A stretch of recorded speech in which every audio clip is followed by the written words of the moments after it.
Hello, hello, testing. Are we good? Hello, hello. Are we good? Am I good? Testing 1, 2. Okay.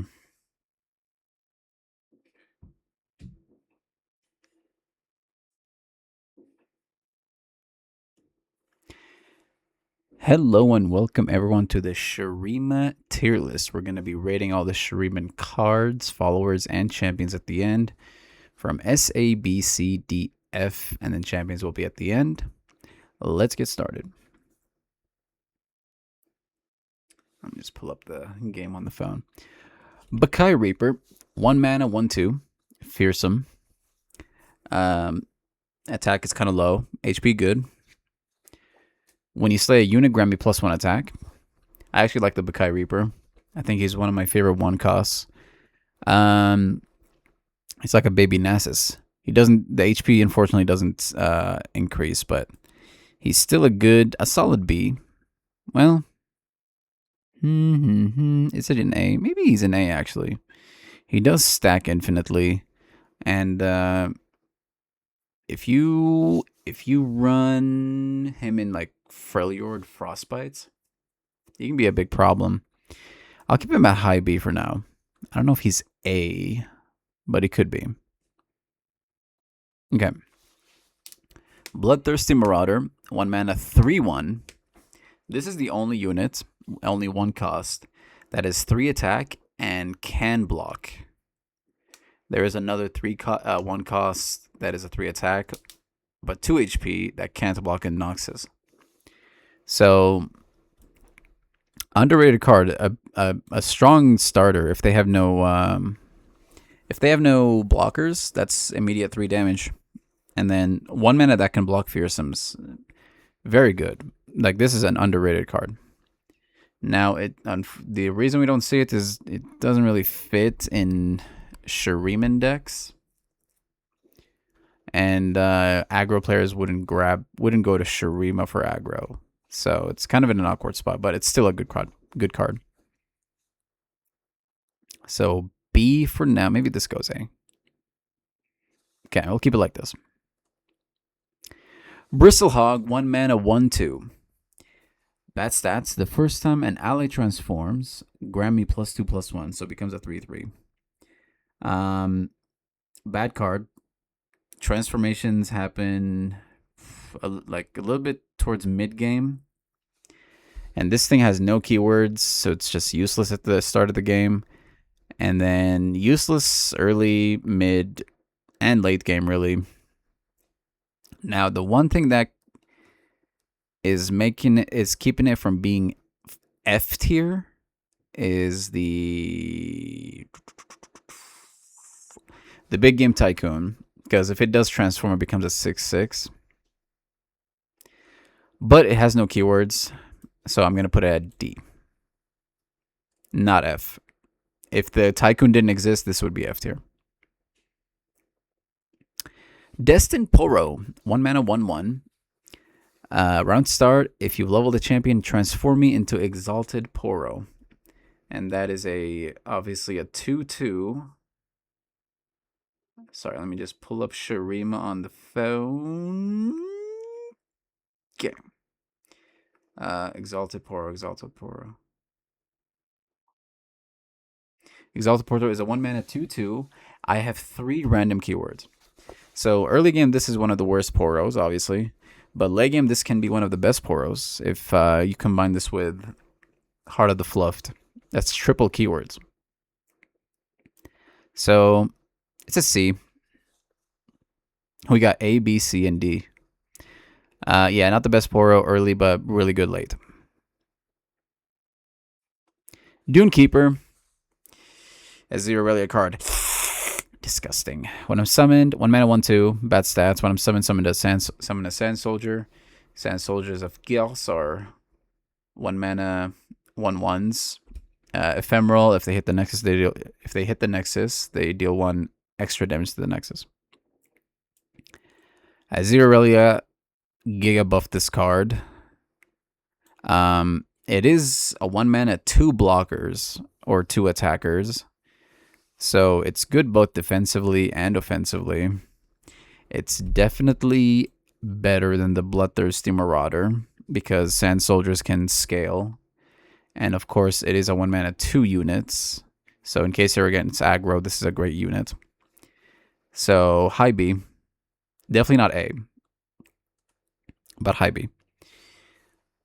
Fireth, 1 mana 1/1. Reaper of the Sands, bad stats. When I'm summoned improvise, it's an ephemeral and it can't block. So it's just a unit to get a weapon master card. Bad card against aggro.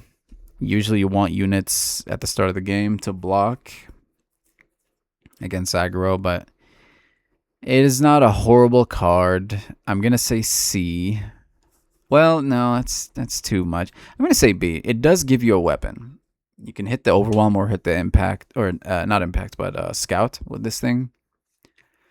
It does hit pretty hard at the it can hit for 3 damage at least if they have no blockers at the start of the game. So is it better than the Marauder? Yes. Is it better than the Dune Keeper? No, I don't think so. Okay. Forsaken Bakai, 1 mana 2/1. Play predict. If you pick a Darken or equipment, grant me 1/1. So it becomes a 3/2. I love this card. I love predict cards in general. Bakai is a 1 mana 2/1. The stats are okay. The stats are good. And then it becomes a 3. If in a Darken deck or equipment, it becomes a 3/2. So very good. I personally think it's better than the Dune Keeper just because of the predict effect. Predict is such a strong effect. Find your cards, find your win cons, and really goes well with the flow of the game. So high B. Treasure Seeker, 1 mana 2/1. When I'm summoned, create a Walking Sands in hand. Is that what it's called? Hold on. Waking Sands. And then that is a 2 mana slow spell. Summon a Sandstone Charger, which is a 5/2 ephemeral. So her stats are good. And then 2 mana summon a 5/2 ephemeral. Also good. Helps with the 0 level up. Helps with if you're going, I guess, Shadow Owl, Soul Shepherd, buffed, and Hecarim, I guess, loves ephemerals attacking. So I would say she's right there. Voidling, 1 mana 1/1 evolve. Stats are bad. While I'm in hand, I have a random keyword that changes each round. When I'm summoned, grant me this keyword. I personally, man, I don't even know if I would grab this with Kaisa, but I guess it can stay in hand and hit elusive or overwhelm or something.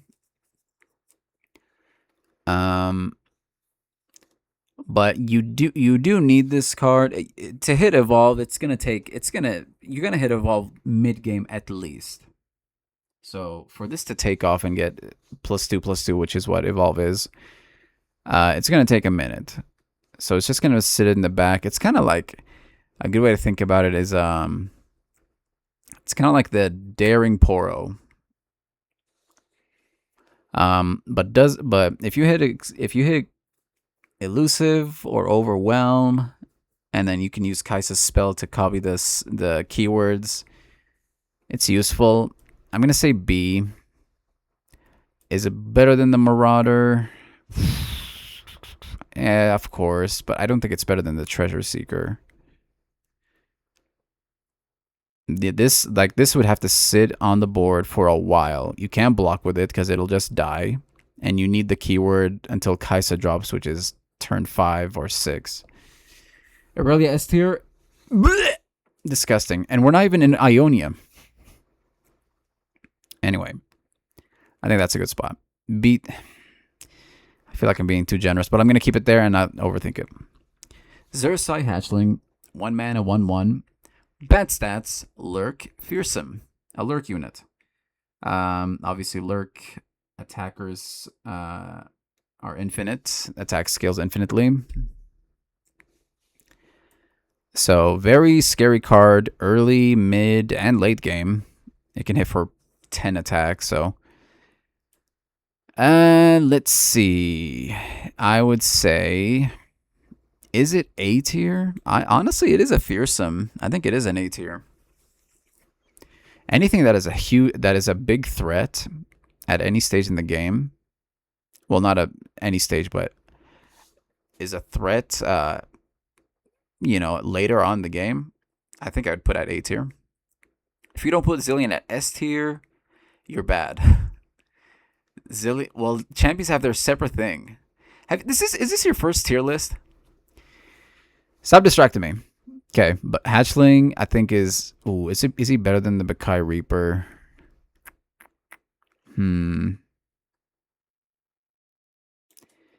It is easier to get Slays than it is to activate Lurk.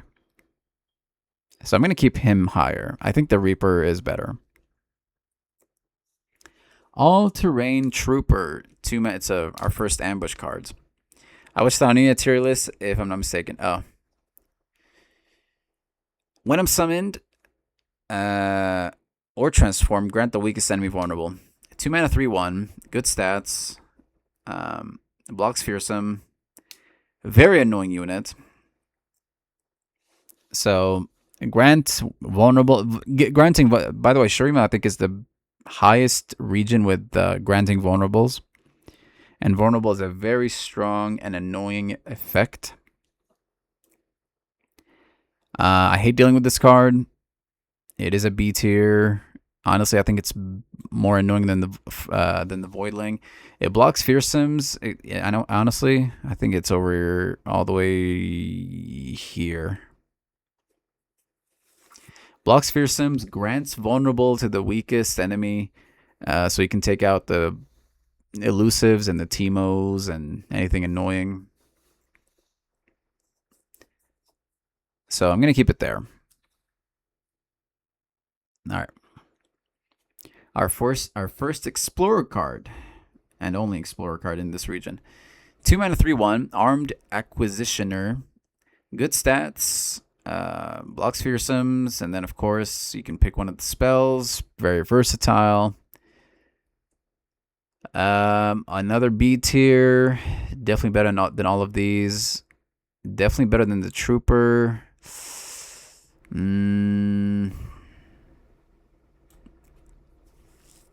I really like the Bakai. I don't think it's better than the Bakai. Predict is so good. So I'm going to keep it there. I think it is better than the Dune Keeper, but not better than the Bakai. I would run the Bakai in a non-Darken or Equipment deck. That's how good Predict cards are. And the stats are good. So. Armed Acquisitioner right there.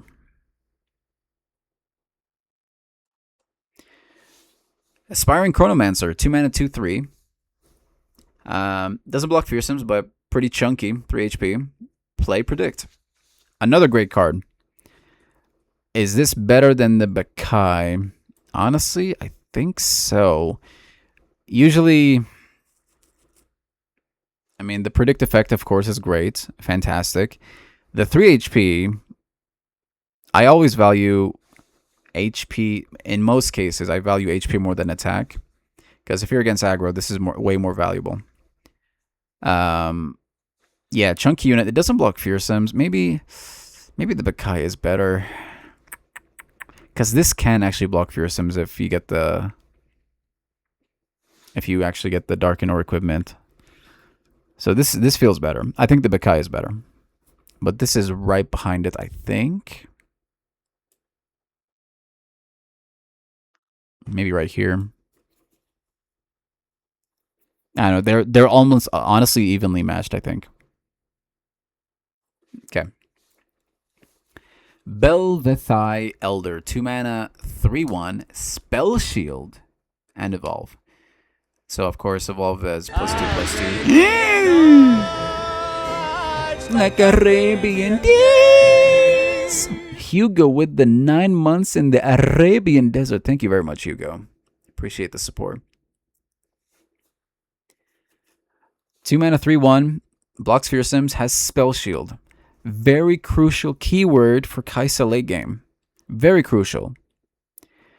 Now, again, you're going to have to keep her alive until Kai'Sa drops, or you can drop her later. She's just good at any stage, except early. Like, I don't... Unless they don't have blockers, of course, you can just attack with her, but you're never going to block with her because, of course, you need her alive. Kai'Sa needs Spell Shield. So it is a B tier. It's definitely better than the Voidling, 100%. Spell Shield is so valuable. Now, how far are we going? I think right here. This guy feels a bit stronger than her, but just above the Reaper of the Sands. Well, maybe right there. Okay, that feels better. Blimp Pack Poacher. 2 mana, 2/3. Good stats. Ambush 3 when I transform. Hold on. Keyword or words are small. I'm gonna read it from my phone. When I transform from Blimp Pack Poacher Ambush, the next time I block or am blocked this round, capture my enemy. This is, I think, the most annoying ambush card. This one's annoying, but I think this one's way worse. Capturing any unit with 3 HP, and of course to get the unit back, you have to kill this guy. Very annoying card. I'm gonna go, man. It's blocked. It's block or am blocked, by the way. So either on defense or attack turn, you can just capture anything. So strong. So underrated too. Like, I'm even considering right now running this card in a non-ambush deck.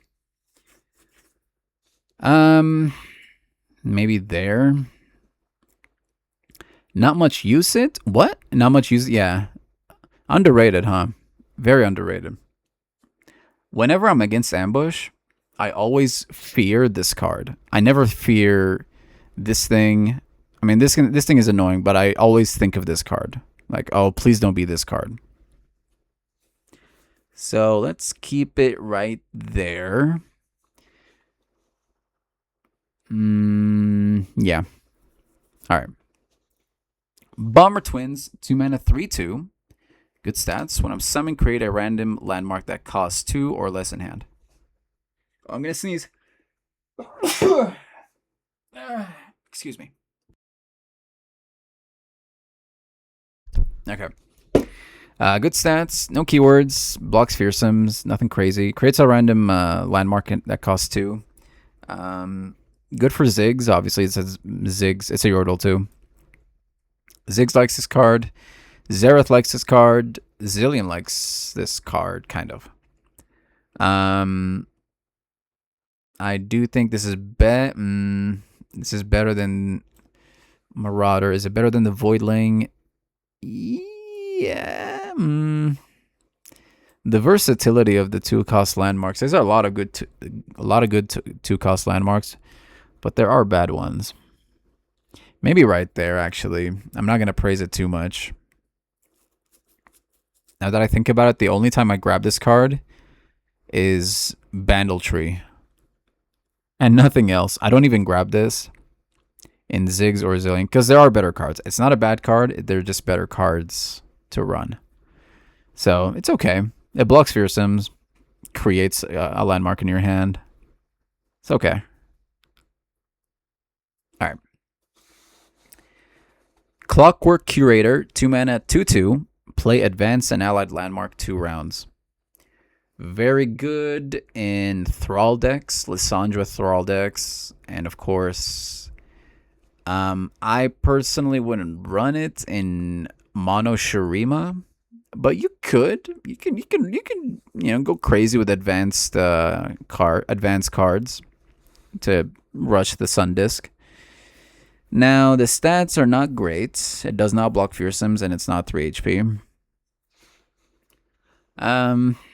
But advancing landmarks is pretty scary, especially like I said in Thrall decks. 2 rounds, 2 faster rounds against Thralls is very scary. So it's definitely better than the Bomber Twins. It's getting, by the way, it's getting carried by the Thrall deck. That's why I'm bumping it up so hard. Everyone grabs this in Thrall decks. Better than that. Better than the Reaper. Maybe right here. Like I said, the Thrall deck Giga carries this. You go Shurima Freljord with Thralls, of course, for Talia, and this is a 5 or 6 cost spell that doubles the effect of landmarks once they're destroyed. So that feels like a good spot. Defenders of the Sun Disc. 2 mana 2/2. Another 2/2 cost. Daybreak, draw a Defenders of the Sun Disc. And this is an elite, by the way. Which is weird. Why did they throw the elite subtype in Shurima? Some people actually grabbed this in Mono Demacia. Well, not Mono Demacia, but Demacia Elite decks. Because this would get buffed, of course, from the Blacksmith. But I personally wouldn't run it just to guarantee the Allegiance card in Demacia. So I don't know what they were thinking with Elite. That being said, it does draw another 2/2. Stats are not great, so I'm not gonna praise it too much. It does draw, so that's the best thing about this. It draws another 2/2.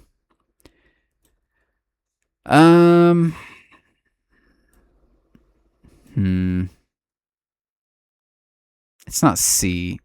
What, man? Is it C? No, it can't be C. It's definitely better than the Marauder. So it's definitely B. I think right there. Okay. Is it Bomber Twins better? I think so. You know what? Maybe here. No, Defenders are better than this. Okay, that feels good. Rock Hopper. 2 mana 3/1. Blocks fearsomes when I'm summoned. Summon a Rolling Sands, which is a landmark. The next time they drop a unit, it's granted vulnerable. Very annoying card. Very, very annoying card. Very strong card. Blocks fearsomes. The next thing they drop is granted vulnerable. I think this. I remember going to the website. This is the most played, I don't know, 2-cost card or something, and for good reason. I would put it. It's not A tier, of course, but it's a high B. Is it better than the Armed Acquisitioner? So, the Vulnerable is so good in Renekton decks.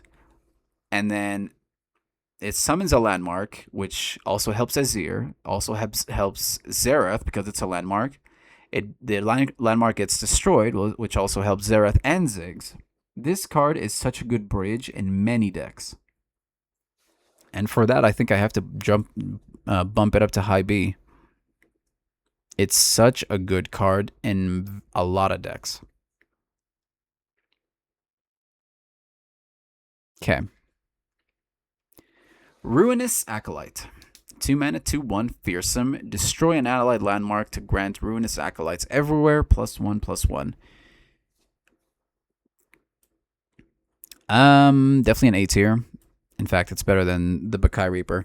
You can win the game with you can run Ruinous Acolytes, a Ruinous Acolyte deck. Talia 2. Oh yeah, true. Talia 2. It's such a good bridge to every deck. Every Shurima deck. All the Ascended champions like it, and then Talia, of course. So Acolyte. Is Acolyte S tier?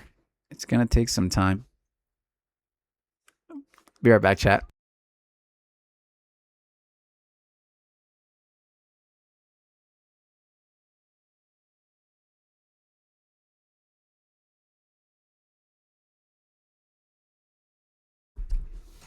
Sorry. And the fact that that card has been nerfed before. Really, what was it? I don't know if I want to put it S tier because it starts off as a 2/1, 2 mana 2/1. So I think high A. Yeah, what was the nerf? Was it a better stats? It's gonna take time to take off, and of course, fearsome, can only take you so far late game. But you can still carry the game. Like at late game, you're gonna have 5 of these hitting for 10 attack. It was 1 cost, really. If it was 1 cost, I'd definitely bump it up to S tier, because 1 mana 2/1 is good stats. 2 mana 2/1 is bad stats. So high A. It's probably going to be the highest A tier. Soothsayer, 2 mana 1/4. Great HP, bad attack, but amazing HP. When I'm summoning grant allied champions and landmarks, spell shield. Holy moly. Good early to give the Sun Disc spell shield, and good late game to give all your champions spell shield. Man. I'm not gonna jump into A tier, but it's high B. I'm gonna go. It's such a good blocker too against aggro. It's not better than Rockhopper. Is it better than the Forsaken Bakai? I think so. It's just so good. Granting champion spell shield for 2 mana, like all of them at once, burst speed, is insane. High B. Aurora Hallunatus, like hallucination. 3 mana 4/2. Ambush 4. That's, by the way, I don't know if I explained this, but to activate this effect, you have to pay 4 mana. Spell included, spell mana. When I'm summoned, when I transform, summon an Aurora Hallunatus. So you get 2 of these. You're paying 4 burst speed. It's always burst speed, right? Hold on, let me check. Yeah, burst speed 4 mana to get another 4/2. What does that say? Fae? I don't know. It's a bird. It blocks fearsomes, high attack, 2 HP. I think this is maybe one of the weaker ambush cards, but it's still good. Burst speed getting another 4/2. You can finish the game off with stuff like that. Let's see. I think it's better than that. It's not better than the Trooper. Is it better than the Bakai Reaper?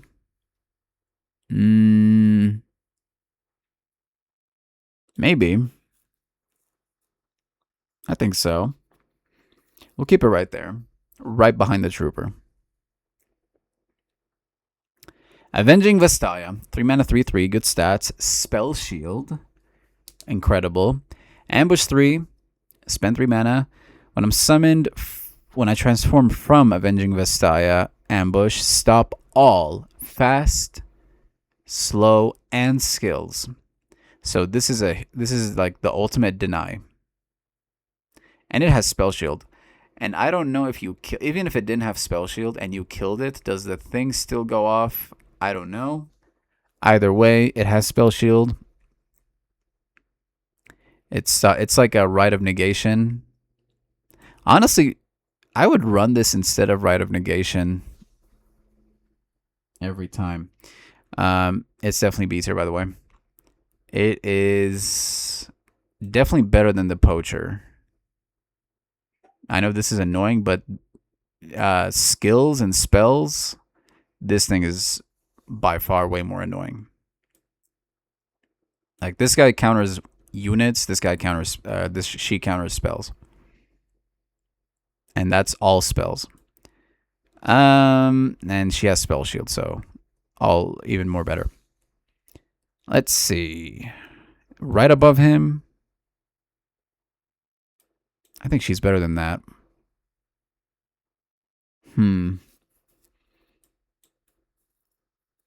She's so good. The stats are good and she has spell shield. I think right there. Yeah, that feels good. Moving on. Devoted Council. 3 mana, 1/6. 6 HP for a 3 cost. Incredible. 1 HP. Bad. Doesn't block fearsomes. But this is a backline unit. Round start, if you've leveled a champion, heal your champions and your Nexus too.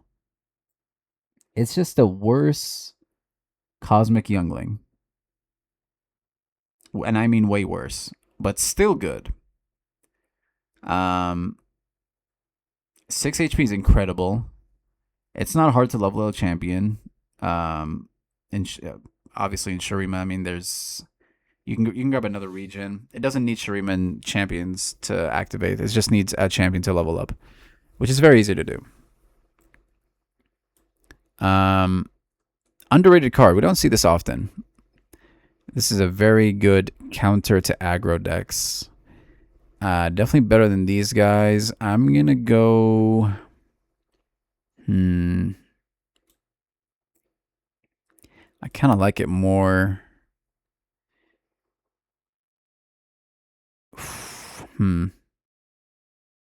Maybe right here.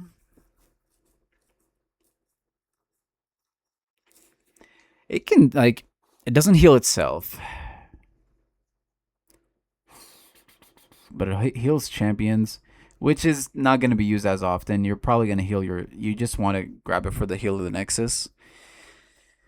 Very good against aggro. I don't grab this in Shurima or mono Shurima decks. Not saying it's a bad card. There's better cards. But I can see grabbing this in maybe like a Nasus, and Nasus likes Kindred. Anything that's late game, but at the same time you can have an early game champion that's easier to level. I don't know. But you can make this work. Very good against aggro. But it is turn 3. This is when aggro has chipped away a good chunk of your HP. So maybe I shouldn't praise it too much. Maybe right here. That feels better.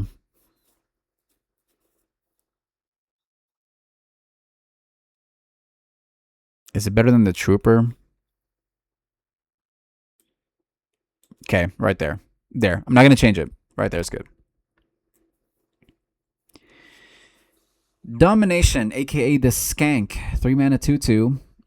Bad stats. When I'm summoned, summon a random husk. When you summon a random 1 cost, ally granted +1 attack.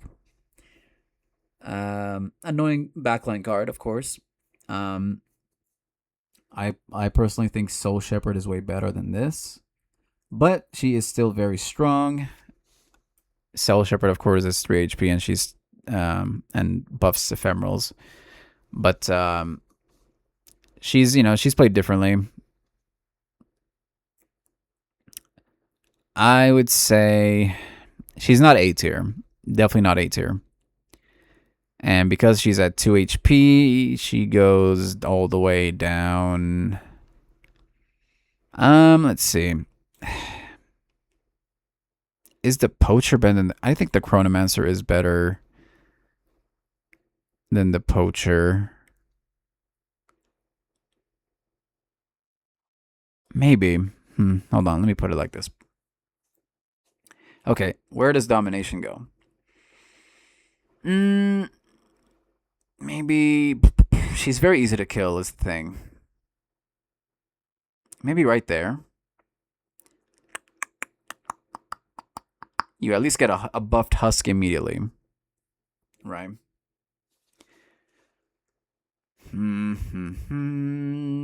Okay. I'm not going to overthink it. That feels like a good spot. Moving on. Empire Reconstructor. 3 mana, 4/2, Sharp Sight. Is this the only Sharp Sight unit in Shurima? Sharp Sight, of course, blocks Fearsomes. Or not Fearsomes, Elusive, sorry. 2 HP. You're probably just going to block 1 Elusive. But play, grant an allied landmark. When I'm summoned or when I'm destroyed, revive me. This, of course, is played a lot in the Talia, Zillion, Ionia, Shurima 6-cost landmark deck. Heart of the Tree or something. Just so you can keep resummoning the 6-cost landmark with 3 chapters. Good card. Stats are good. It blocks Elusive, so that's a really good keyword. Definitely better than the Devoted Council. It's, of course, getting Giga buffed by the 6-cost landmark. Let's see. Where to put you?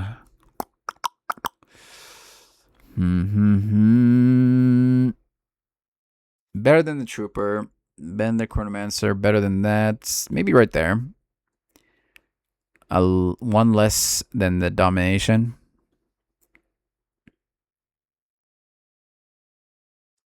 Okay.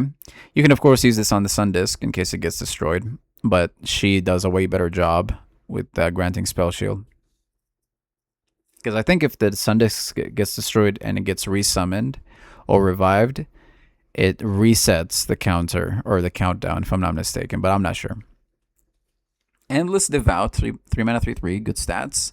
Last Breath, summon the hold on. Summon a sarcophagus. And then that is, of course, a landmark with 3 countdown. Once it's or you can destroy it and summon a Restored Devout, which is a 5/3 fearsome. Good stats. Summons the landmarks and then summons another unit once that landmark is destroyed. So this is a good card for Azir and Zareth and Ziggs in a way. Ziggs likes destroying landmarks.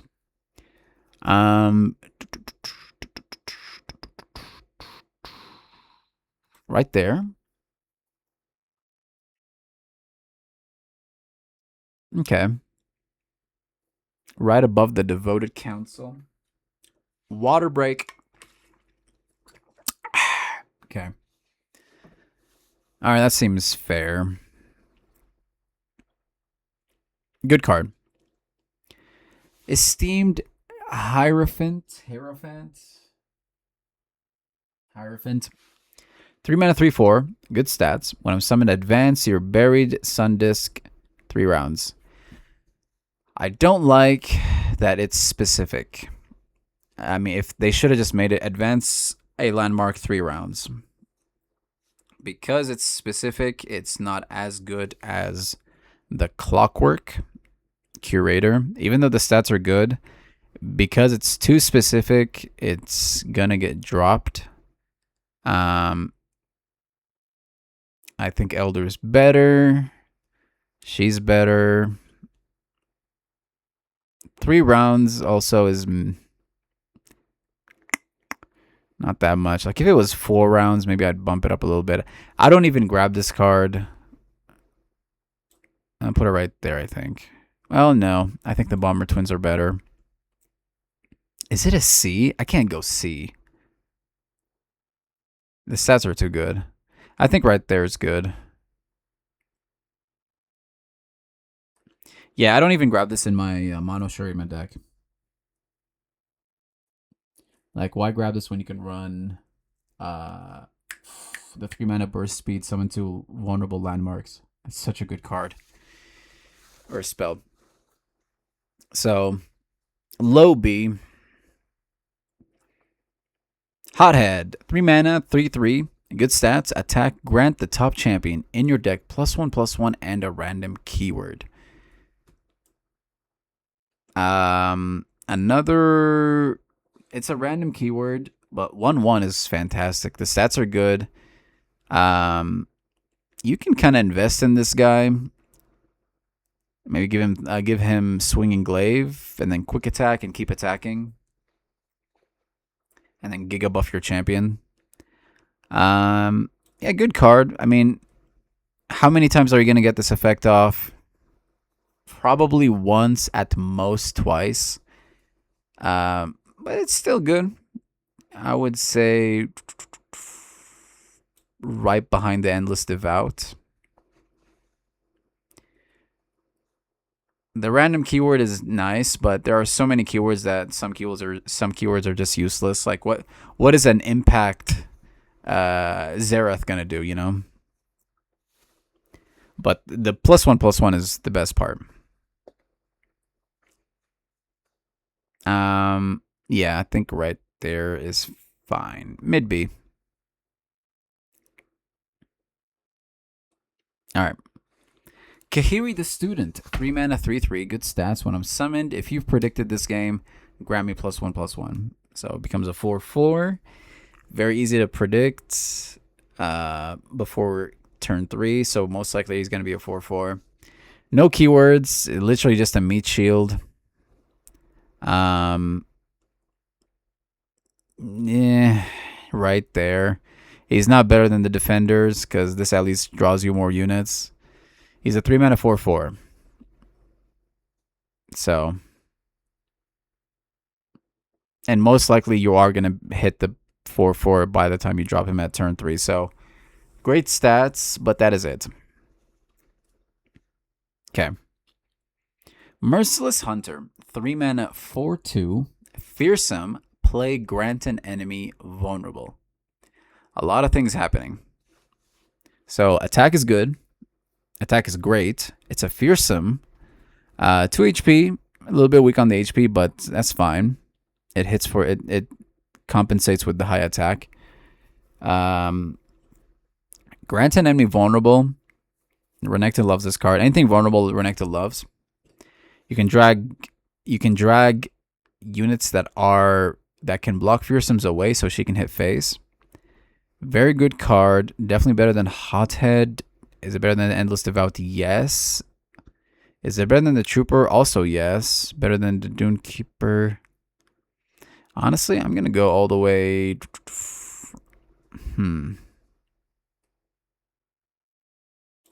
Maybe right there. Very strong card. Well, strong card. I'm not gonna say very strong, but very strong card. I almost said very again. Yeah, stats are good. Renekton support. Take care of all the annoying units. Vulnerable is very annoying to deal with. Sharima might be Teemo's worst nightmare. Paka Cub, 3 mana 2/2, fearsome. Ambush 1. Summon or ambush 1. Wait, Nexus Strike summon a. Oh, to get him. Nexus Strike summon a Paka Protector. And that's a 2 mana 3/1. No keywords. Interesting. So if you keep hitting the Nexus, you keep getting the protectors. Turn 3, fearsome. How often are you gonna hit the Nexus? Not too often, but 2 HP. I mean, this is not a great card. It's just a worse Aurora. Hallucinatis. So I'm gonna drop it all the way down. Oh my gosh, is it C? Ooh, it might be C. It might even be D. No, it can't be D. I don't know. Let me think about this. Nexus Strike. Turn 3, how often are you going to hit the Nexus? You could keep it ambushed and to scare them off from blocking. And of course, when you're in what is it called? When you're in Shadow in the Bush before you ambush, you're a 2 mana 2/2. Do you have to be in Pakai Cub form to summon the Pakai Protector if you hit the Nexus? I think so, right? Yeah. You can't summon if you're in ambush mode or in Shadow in the Bush mode. So you need to, if you want the Pakai Protector, you need to be this card when you hit the Nexus. So that is most likely not going to happen. Might be a D tier. I'm going to keep it at high D for now. If it was a 2 cost, then we're talking. But turn 3, they're most likely, this is either going to die to spells or it's going to get blocked. So, Rock Bear Shepherd. 3 mana, 1/3. Bat attack. HP's fine. When you summon another ally, advance your highest countdown landmark 1 round. When I'm summoned, summon a hibernating rock bear. And then the rock bear is a 2-cost landmark, countdown 3. Once it's done, you get a 5/4, I think. The 5/4 bear. Backline units. Sometimes players would grab this to advance the Sun Disc faster. I personally don't grab it. It's just faster to advance the Sun Disc with leveled champions. That being said, it's definitely better.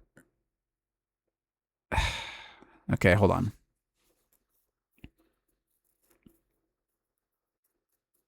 You're dropping this card, and the payoff is way. Well, I don't want to say way later, but it's gonna take a few rounds for the payoff. It is an annoying unit to be kept alive, so maybe I'm not gonna be too harsh. It's not A tier for sure, but I'm gonna go. I don't know. I definitely prefer the Endless Devout over this thing. Maybe right there.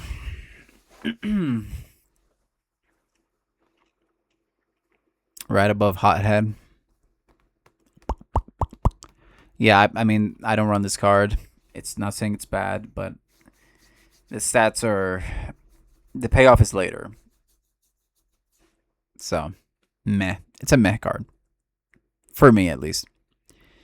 Size Scout. 3 mana, 2/4. Play Predict. If you pick a landmark, grant me elusive. This would be a 3 mana, 4 HP elusive, by the way. I've won games with this card. A tier for sure. If you predict, hold on, let me look up the landmark name again. If you predict the Buried Armory, which is the 1 mana landmark, and then a 3 mana grant equips something with +4/+4 equipment, she becomes a 6/8 elusive. So, underrated card. 4 HP alone is insane for an elusive. So you have to predict a landmark, or you have to pick a landmark. But if you're playing this card, you're probably running a lot of landmarks, so you're most likely gonna hit. And even if you miss, I mean, if you miss, it's pretty bad. 4 HP is good. She can't block fearsomes, but if you do hit,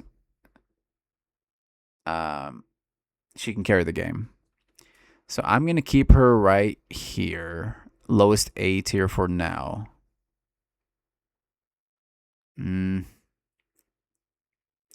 If she does hit the landmark and she takes off, she's probably the highest A tier. But because, you know, there's that chance that you miss, I'm going to keep her right there, I think. Baby Zillion, 3 mana, Secret Keeper, 3 mana, 2/4. When I'm summoned, create at the bottom of your deck 2 random level 2 champions that aren't in your hand, deck, or play. fun card. Obviously, you want to run predicts to find them. Otherwise, you're gonna have to wait until you're all the way at the bottom of your deck, and the game's gonna be over before then. So, no keywords, doesn't block fearsomes. It's just a quick effect. But you can hit the jackpot with this guy, like get a level 2 Viego or Volibear or Renekton.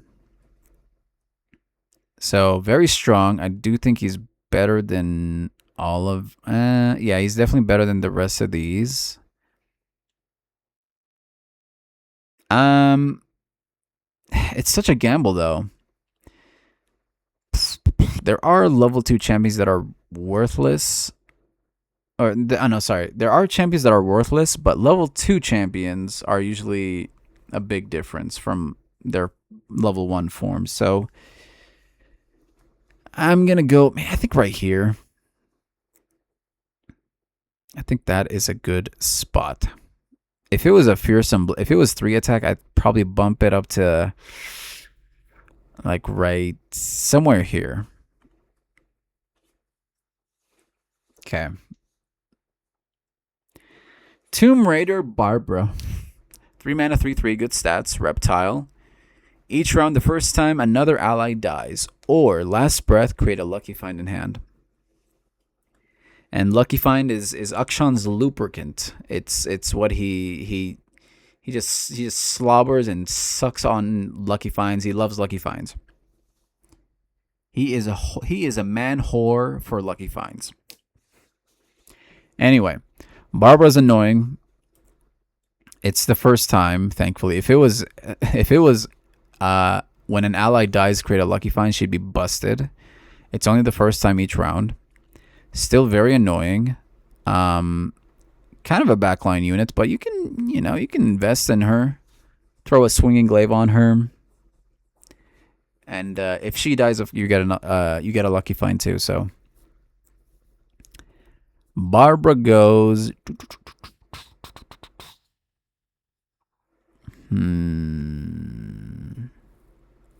She's not A tier. Is she A tier?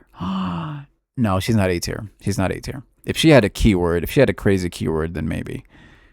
But you have to hyper invest for her to carry. You have to hyper invest. But you're probably gonna use her to get lucky finds to buff something else.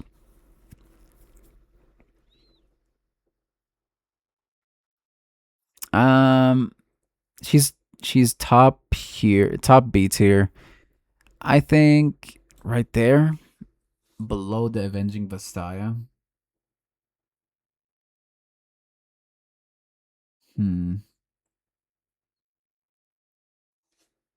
Maybe, I don't know. They're kind of equally matched. I'm gonna put her above because she's a one-time use. Barbara has infinite lucky finds if somehow you keep her alive.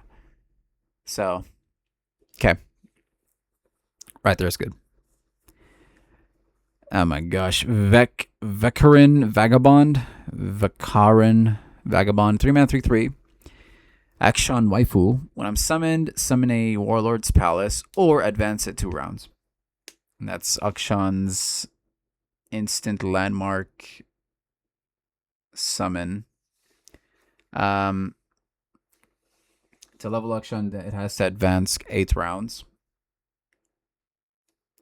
So, good stats, no keywords, advanced. It's specific. It reminds me a lot of this card. The better thing about this card is it summons the Warlord's Palace or advances it. This just advanced the Sun Disk. So if the Sun Disk dies, you can't resummon it. So obviously she's better. Let's see.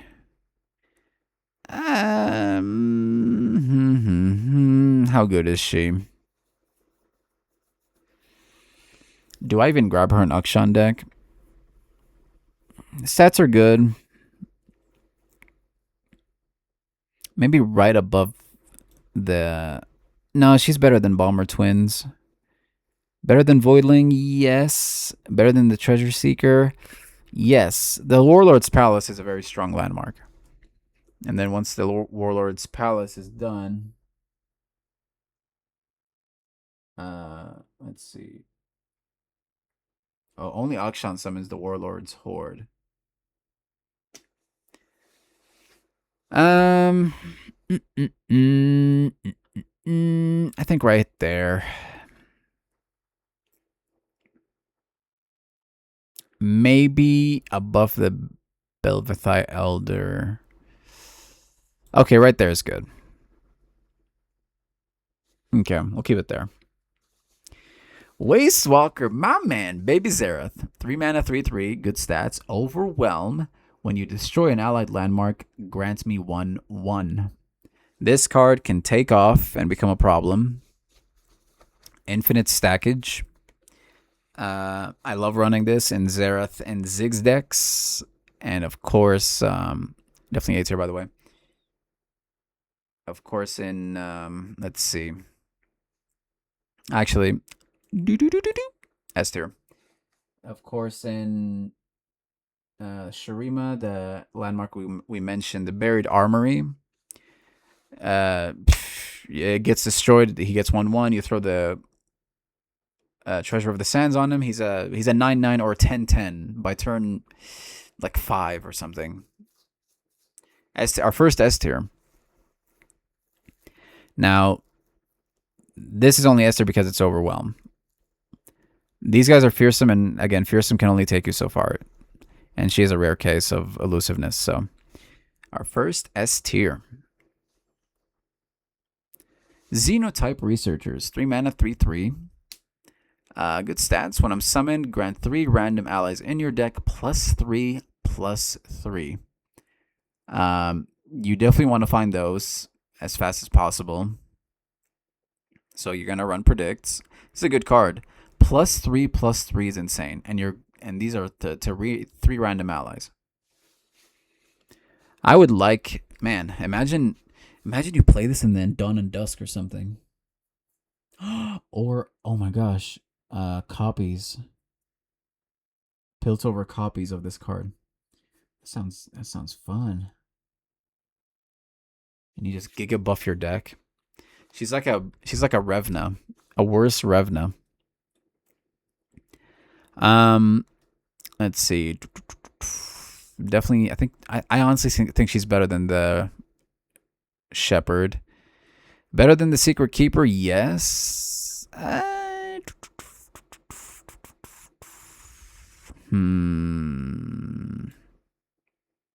Maybe right there.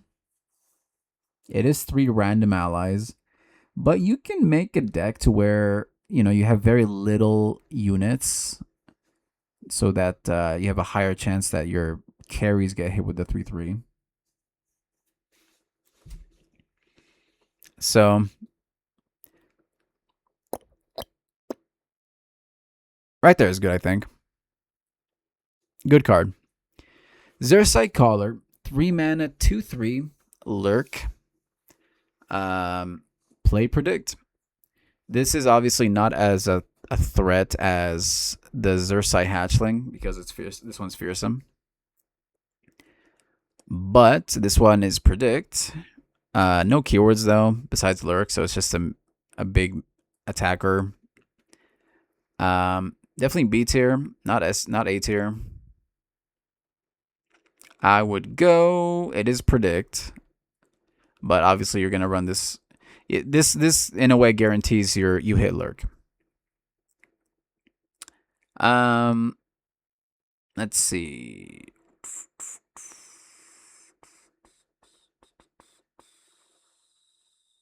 High.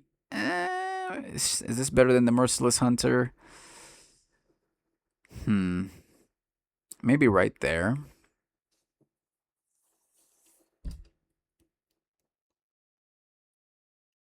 Or maybe right there, maybe.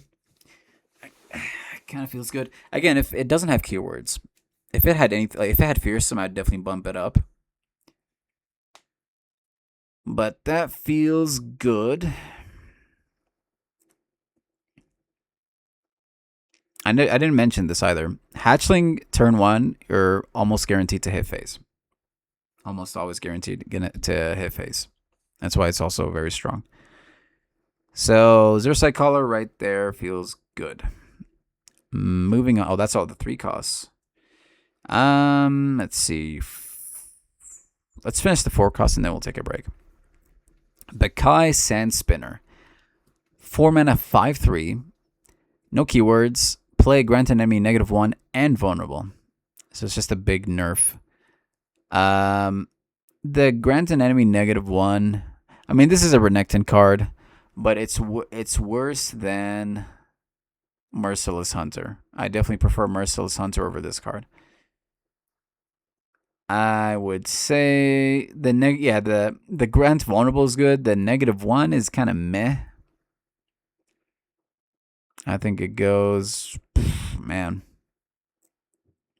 It's a 4 mana and no keywords. The 5 attack is good, but no keywords means meh.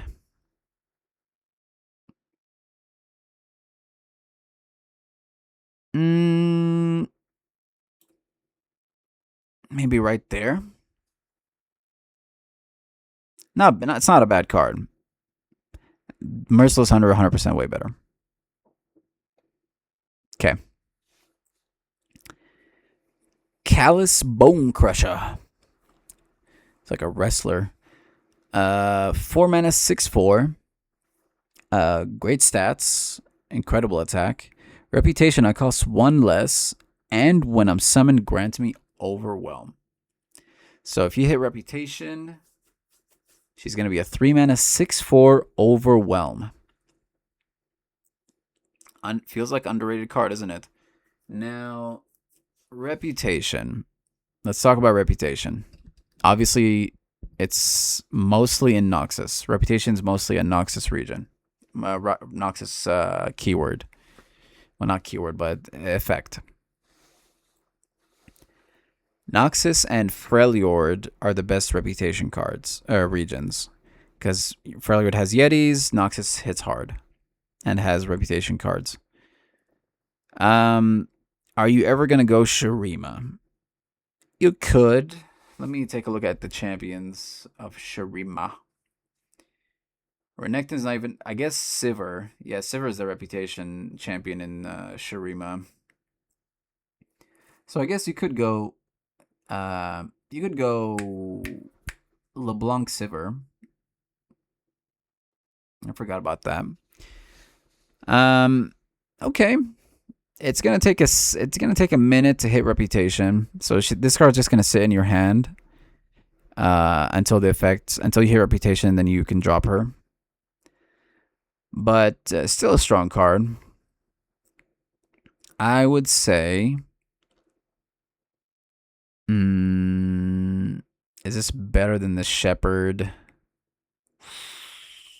Maybe right here, right above Hothead. Stats are great, but it is going to sit in your hand until Reputation is activated. So, in a way, you're kind of dropping her. Nah, never mind. Yeah, we'll keep her there. Right above Mr. Hothead. Desert Naturalist. 4 mana, 2/4. Not the best stats. Play, destroy a landmark. If it's an allied, summon a Grumpy Rock Bear, which is a 5/4. Is Rock Bear? I forget. Is Rock Bear a unit you can add to the deck? He's a 5 cost. He's not. For a what? Hold on. Let me just make sure. You cannot add Rock Bear to your deck. He's only summoned. Like the card you can't add. He's only summoned through landmarks and her. And the Shepherd, of course. Okay, yeah, he's a 5/4, but if I'm not mistaken. She doesn't block Fearsome, but I mean you get a 5/4. 4 mana you get a 2/4 and a 5/4. But they both don't have keywords, so Two big chunky units though. I don't think she's better than the Devoted Council.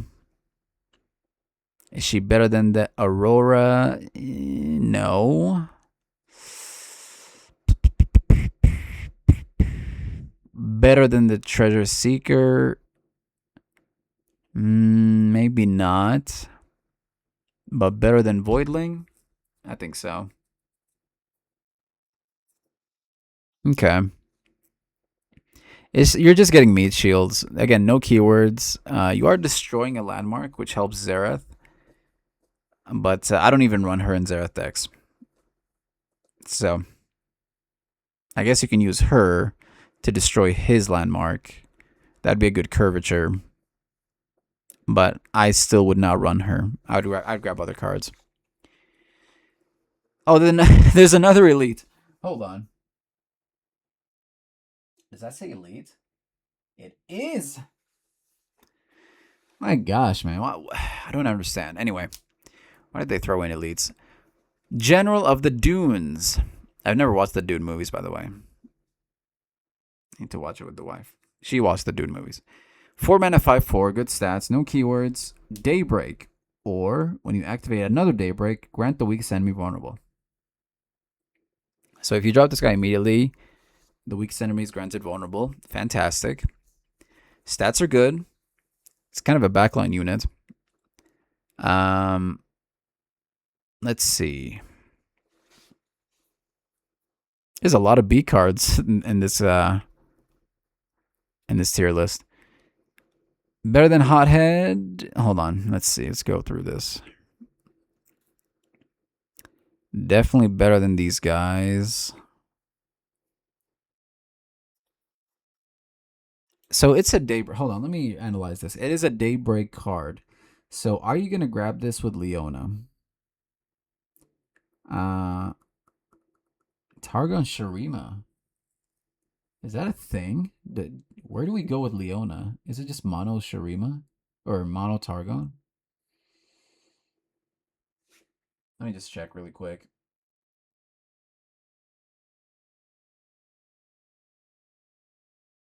Yeah, this card and this card are the only Daybreaks in Shurima. So most likely you're not gonna even go Shurima for Leona. There's better regions. So awkward card. Man. The effect is strong. But again, you're never gonna go Shurima.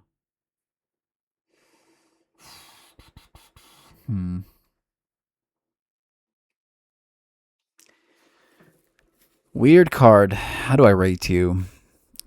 I feel like this is better. Only because you're drawing another unit that can help you against aggro. It's just the Daybreak effect that's throwing me off. But it is good for control. Is Leona a 5 cost? Let me just check this.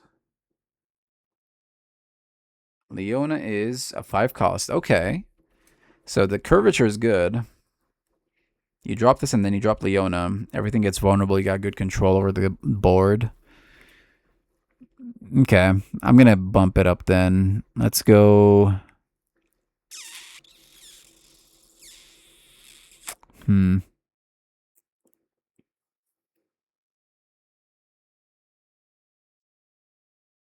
Only because if Leona was a 4 cost, this would drop down. But because Leona is a 5 cost, it's such a good curvature. This can go to quite the high jump, huh?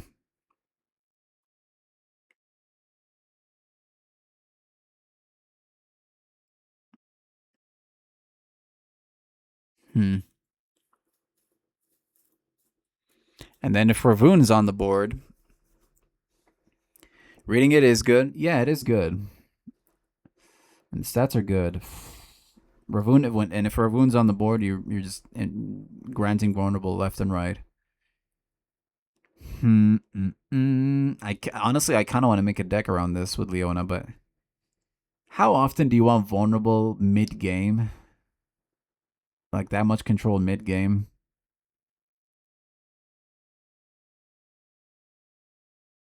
And Leona doesn't really. What's weird is that Leona decks don't hit for overwhelm. They just keep attacking with buffed units that have no keywords. So you're gonna need a finisher somehow at the later of the game. I don't know, man. I'm just gonna drop it right above the trooper. I do feel like this is better. Well, yeah, I'm gonna just put it right above the trooper. Weird card. I don't want to overthink it. Golden Ambassador, 4 mana, 3/2. Allegiance, draw a champion and grant it +2/+2. Great card for Mono Shurima. Find your champions. They're buffed. Stats are on the weak side, but it's really the effect that's great. Okay. I always grab this. I think I sometimes forget, but I regret if I forget. But I always I try to grab this every time in Mono Shurima. Great card. Let's go all the way. Better than Domination? Yes.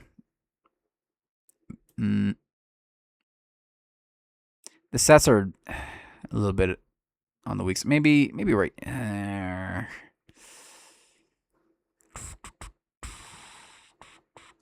Right there.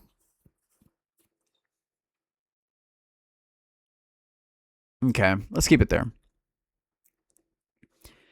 Preservationist. 4 mana, 4/4. Good stats. Advance and allied landmark 3 rounds. Is this better than the Curator, which is 2? So this advances 3 rounds. The Curator advances 2 rounds, but is 2 cheaper. Doing some simple math, this is better because it's advancing 1 less, but for 2 less cost. Another great card that's getting buffed by the Thrall deck. So maybe we put this right below the Curator. Obviously, dropping 2 of these is better than 1 of this. Okay, right below it. Moving on, Profiteer, 4 mana, 5/3. Reputation card. I just realized. Create a lucky find in hand. Nothing crazy. Lucky finds are hit or miss. It is a reputation card, so it's kind of useful. Throw this. Throw that. It's actually a Sivir. It's a Sivir support card because Sivir, once she's leveled, all the allies attack and get the keywords. So you throw the Lucky Find on Sivir. It's not crazy good though. I mean, she has no keywords, so I think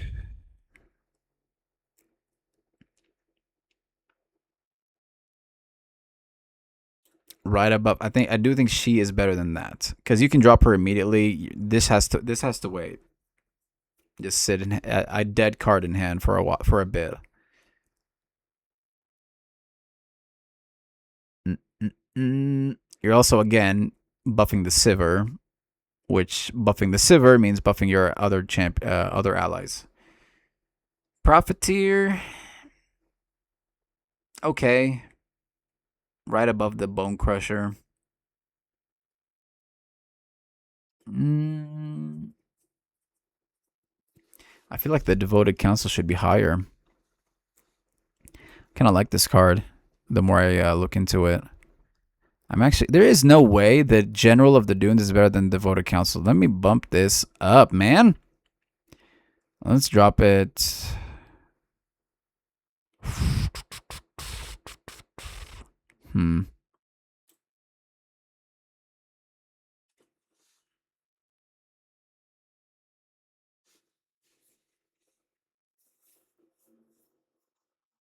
Better than Domination? Honestly, yeah. They're the same cost. This is 4 HP higher. Like this is a I mean, not. It's a worse Cosmic Youngling, but this is a nightmare for aggro players. I'm just gonna keep it right there. Okay. Sandcrafter, 4 mana, 3/5, great HP. Attack's kind of weak. Summon an attacking Sand Soldier on attack. I actually run this card. I think I run this card in my signature favorite deck, Aatrox Zolani. Do I? Yeah, I have one copy of her, just so I can summon more Sand Soldiers and feed Zolani. Is she good in Azir deck? Sure, you could. I mean, if you're in a Sand Soldier deck, for specifically like the Fallen General, which is S tier, by the way, we're gonna once we get there. The more Sand Soldiers he gets, the more he gets buffed. No keywords, but she's attacking with a Sand Soldier, very strong. HP is good, so you're probably gonna get at least 2 or 3 attacks off. I'm gonna go. Let's see.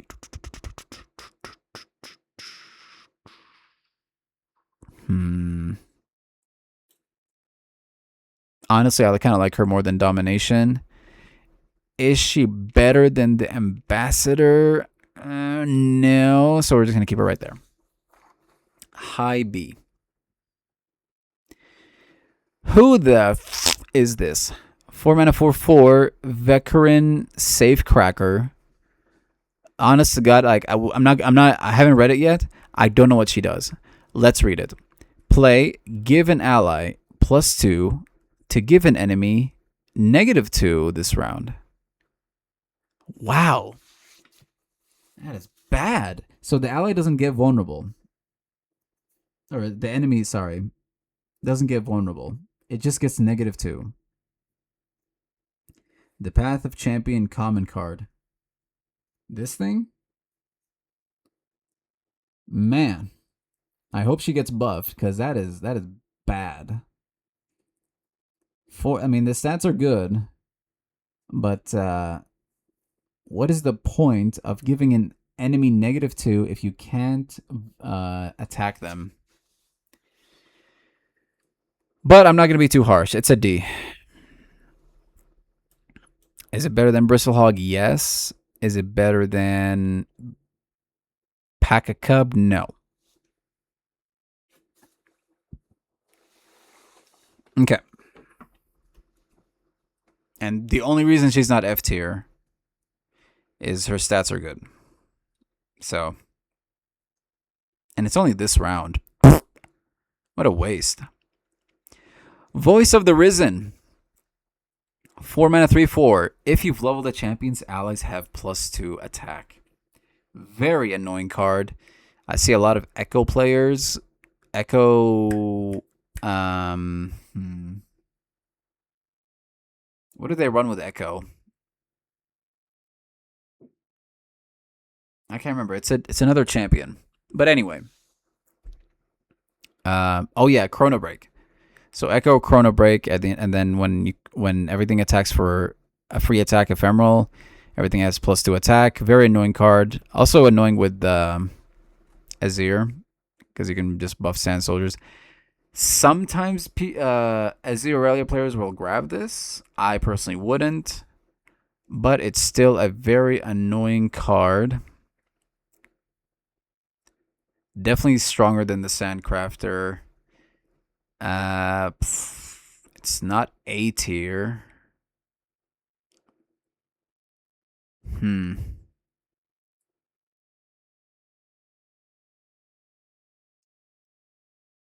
Allies have +2. That's not counting it, right?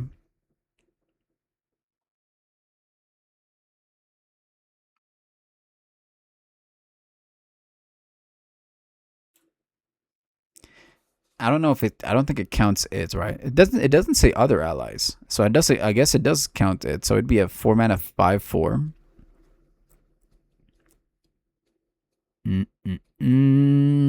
Okay. I think right there is good. It could be A tier. Maybe it is an A tier card. Maybe it is an A tier card. Let's bump it up. Very annoying backline. Let's keep her there for now. Might change it later.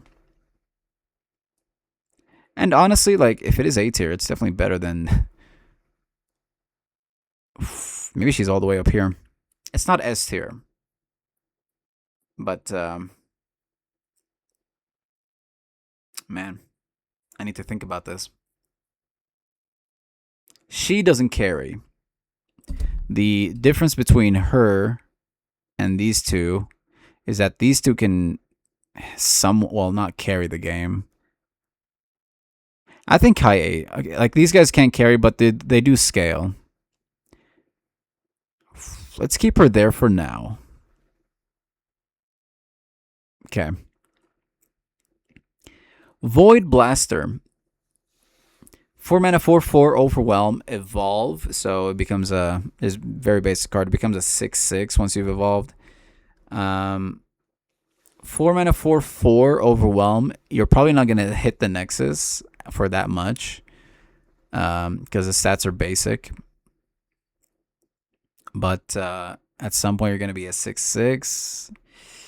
It is Overwhelm, and Kaisa would love this card to copy the keywords. So very basic, nothing crazy. I think the Belvethai Elder is better. I value Spell Shield over Overwhelm on Kaisa by just slightly, I think. Because Kaisa wants Elusive and Scout more than anything, and Spell Shield. Overwhelm, you're probably going to get an attack or two off. That's why she loves elusiveness. So I'm just going to keep this right below her. All right, that is all the forecasts. Let's take a quick break. Be right back, chat.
back.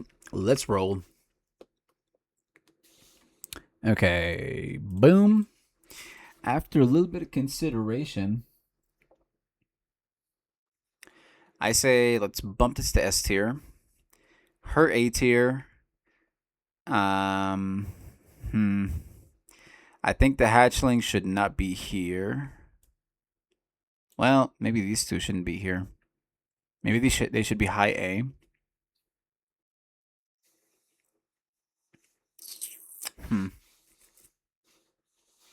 Maybe the hatchling should drop down, but those two can stay A tier.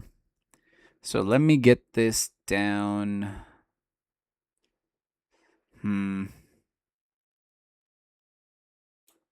Maybe right there. Okay.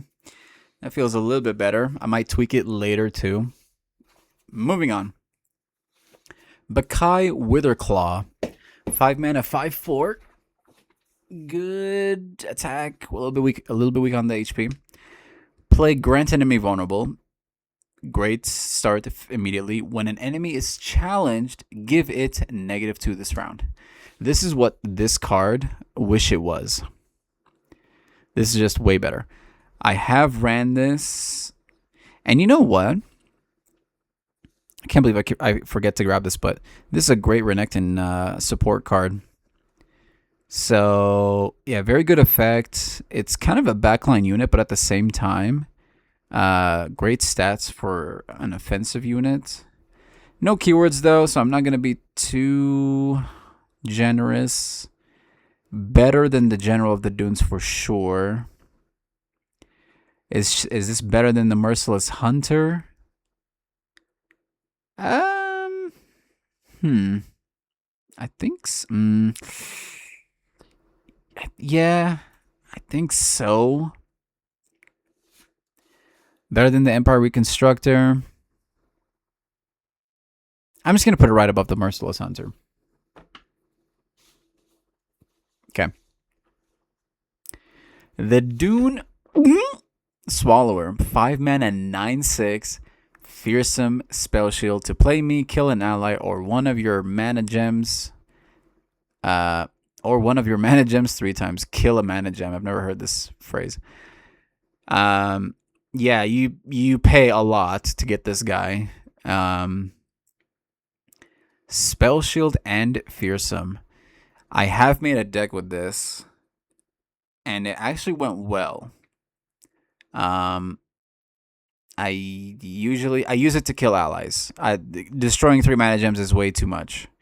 It's way easier. It's way more punishing to kill 3 allies than it is to destroy 3 mana gems. That being said, it is fearsome, not overwhelm. So you're not gonna, unless you're running freeze decks.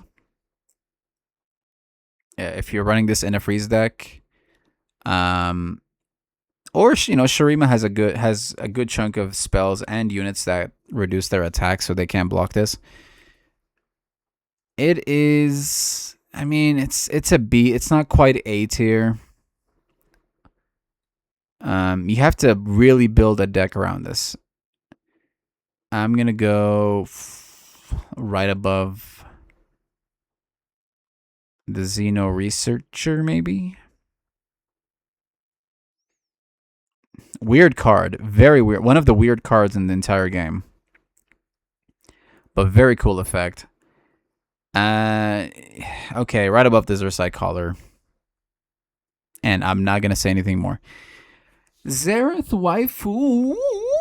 5 mana, 4/4. Weeks a little bit weak on the stats. When I'm summoned, if you've destroyed 4 landmarks this game, grant your champions everywhere +2/+2 and overwhelm. I always grab this in my Talia and Ziggs deck. Fantastic card. +2/+2 and overwhelm is great on Talia and pretty good on Ziggs. Yeah, the stats are not great, but she's just an instant effect kind of deal. And that being said, like, the stats aren't horrible. Like 5 mana, 4/4 is not horrible. It's still a good meat shield. Very strong effect. Let's see. Where are you going? Better than the ambassador. Mm, mm, mm. Right above the ambassador, maybe. You do have to destroy 4 landmarks, which, you know, it's not too hard. It's actually pretty easy with the, of course, the 3 cost per speed spell. But yeah, by turn 5, if you're lucky by turn 5 or 6, you should have this effect ready. Okay. Moving, you know what? Maybe the Devoted Council should drop a little bit. What a weird, I don't know where to put this thing.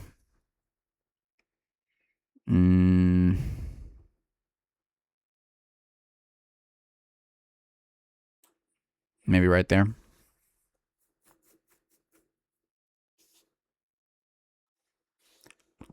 Okay. Kahiri the Returned. Oh, man. I miss playing Infinite Kahiri. We should do that.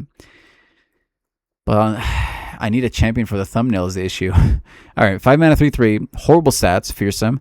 When I'm summoned, create a copy of me in your deck. When you see me in prediction, grant all allied copies of me everywhere +2/+2.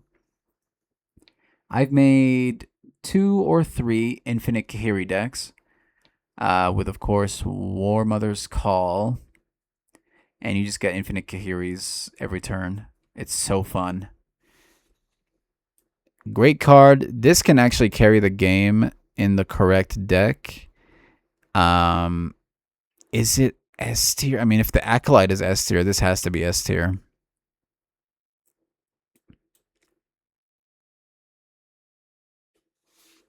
And I know it's weird putting Kahiri the Returned in S tier, since most, like, you don't even see this card being played. But in the right deck, this can solo carry the game. It's Infinite Kahiri. And it makes sense to go Freljord because you want to freeze. You want to War Mothers and you want to freeze them so they don't block Fearsome. So if you're shocked by this, just look up Infinite Kahiri in my playlist and it'll all make sense, I promise. Okay, maybe I'm gonna keep her 8 here. Maybe right here. Okay. Rampaging Bakai. 5 mana, 4/6. Overwhelm, which is weird. Like 4 attack, 5 attack, 4 overwhelm. 5 cost, 4 attack. Overwhelm makes no sense to me. If you've slain 4 units this game, an enemy and I strike each other. Kahiris are good. He's the only good Kahiri. I mean, this Kahiri's meh. Is there another Kahiri? There's only 2, right? I think there's only 2. There's Kahiri the Student, Kahiri the Returned. Yeah, I think that's him. Anyway, Rampaging Bakai. Yeah, I mean, I don't even run this in a Slay deck. I don't know. I don't like this card. It's okay. It is a strike each other, so you can get rid of annoying units. And it is a, if you somehow kill the unit, that's another Slay. 6 HP is great. The Overwhelm is what's throwing me off. 5 cost, 4 attack, Overwhelm makes no sense to me. But maybe you thin the board and, I don't know, you can hit face or, I don't know. Not too hot. I'm going to go... better than the Belvethai Elder. Yeah. I do think it's better than the Void Blaster. Maybe right here. Okay. Rune Runner. 5 mana, 6/3. Great attack, bad HP, overwhelm, and spell shield. It's very crucial that this card has spell shield because 3 HP is horrible for a 5. Well, not horrible, but bad for a 5 cost. And you can, of course, like I said, grab the Treasure of the Sands and buffer to a 9/6. No, sorry, 10, 10/7. Because it's a +4/+4 from 3 mana +4/+4. So this becomes a 10/7 overwhelm spell shield. That being said, if you're just hitting face, you're probably just gonna hit face once. Still a great card, because of the spell shield. Let's see, maybe is it A tier? You know what, A tier, very good card. But where in A tier? It is better than Bakai Reaper. Is it better than the Sai Scout? Honestly, I don't think so. I kind of like her more. I would carry games better with her, with Treasure of the Sands, than this. And yeah, okay, that looks good. I feel like I'm being too generous with the Bakai Reaper. The more I think I like this card so much that I want to keep it at A tier, but if I'm being honest, I need to drop this. And let me just put it right above the Hatchling. Okay. I'm glorifying it way too much. Okay. Moving on. The Sandseer. Yes, this card exists. 5 mana, 5/4, fearsome for some reason. When I'm summoned, draw 1. If you drew a landmark, repeat this effect. The only time I've played this card is with the Chemtech Drake Infinite Draw the game. The game ends with a draw. And it's, you drop the Chemtech Drake, you drop her. I think you run 1 copies of each, and then the rest of the deck is just landmarks. And you keep drawing and keep drawing until you burn the mana or mill your deck, and then the game ends with a draw. But other than that, it's a bad card.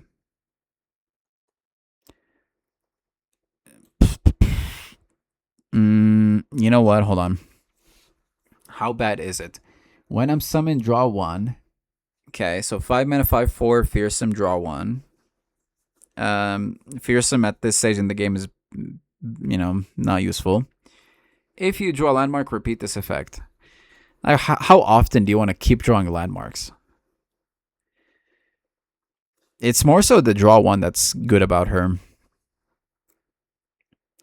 5 mana, 5/4, fearsome, draw 1. I mean, she's definitely better than the safe cracker, that's for sure. And the more I think about it, maybe the Bristlehawk should be F tier. These guys deserve D tier. They're not horrible.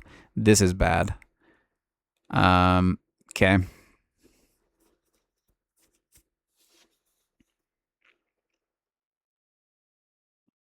I'm thinking about the Bristlehawk. The cheapest ambush, I guess, is this, and it's a 0-cost ambush. And I guess you can burst speed, and then this transforms to a 3/3 next turn. I'll keep it at D tier. I don't want to be too harsh. But this is the worst one out of all these 4. Okay. Veteran Bruiser, 5 mana, 5/5, good stats. Strike, create a lucky find in hand. Also very good. This guy can solo carry a game with the right deck. Swinging Glaive. You throw Swinging Glaive on him. He strikes. You get 2 lucky finds. And the stats are good. Is it A tier? Yes. Yes, it is. Is it better than the Rune Runner? No. Because she doesn't need a whole lot of investment. He needs a lot of investment. He has no keywords. But yeah, with Swinging Glaive, he can take off very quickly. Imagine Demacia Shurima. Like Renekton deck, Demacia Shurima. Swinging Glaive, and then just a bunch of Cataclysms and single combats and stuff. This guy would take off. That sounds fun too. I don't think I grabbed him in my Renekton Vayne deck, but I should. Okay, low A tier. Zerth the Under Titan. 5 mana 2/6, lurk, bad attack, good HP. Attack, if I have 8 plus power, give me fearsome, overwhelm, and spell shield. I don't get the fearsome part, but I guess, you know, sometimes they can't block. But overwhelm and spell shield is fantastic. This is the best lurk unit in the entire game. Honestly, I think this is even better than Rek'Sai. I might go as far as to say it's better than, only because of the spell shield. Rek'Sai hits for 10 or whatever. If this hits for 8, overwhelm and spell shield is fantastic. The Under Titan is the best lurk unit. It is definitely, it's not S tier because it's not granted. It's only give. It's a one-time effect on the give, on the attack. So maybe right there, right below the Rune Runner. Okay. The Hive Herald. 6 mana, 3/3. Horrible stats. Evolve, whatever, 5/5. Play, grant a unit and me each other's positive keywords. So, use this on Callista, or not Callista, Kaisa. So you get her keywords. By this turn, or by this stage, you should probably be evolved. If you're running Husks, of course, it's much easier to get evolved. Hive Herald, I think, is better than... Ooh, is this better than Abomination? We'll get to that later. Herald is pretty good. If Kaisa, it obviously heavily relies on a vessel, if you will. Alone, it's a garbage card.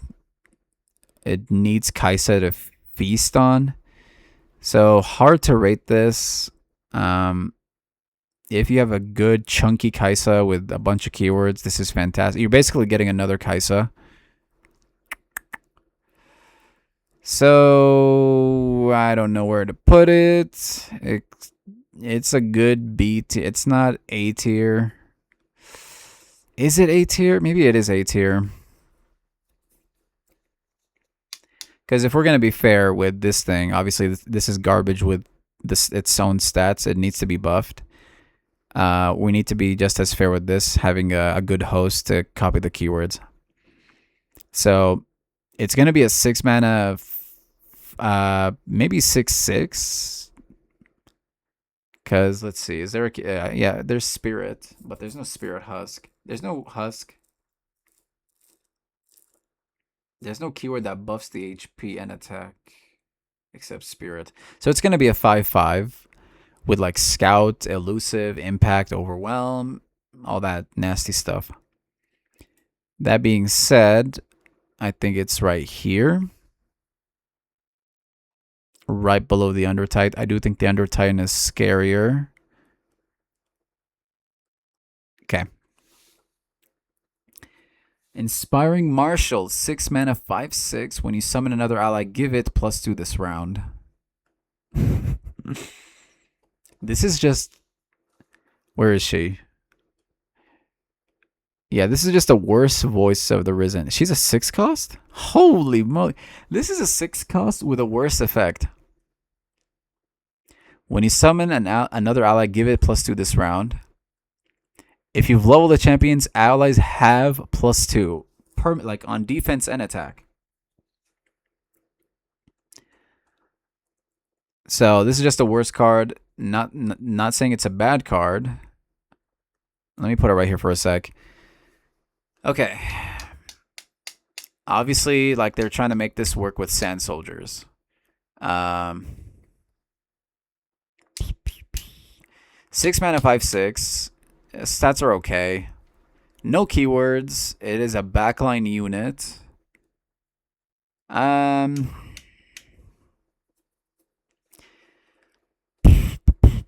Am I ever gonna run this card? No. Is it a bad card? No. When you summon another ally, give it +2 this round. I guess you could go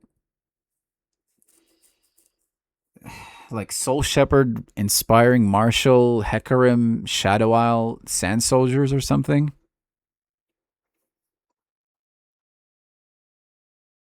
But the issue now is this costs as much as Hecarim, so you're in a weird spot.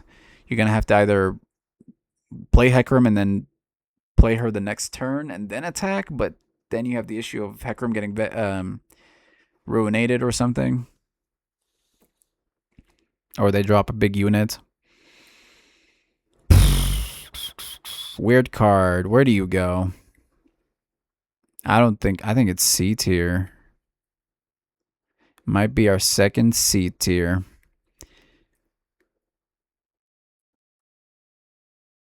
Yeah, I don't even feel right putting it at B tier. Is it better than Destin Poro? Hold on, is it D tier?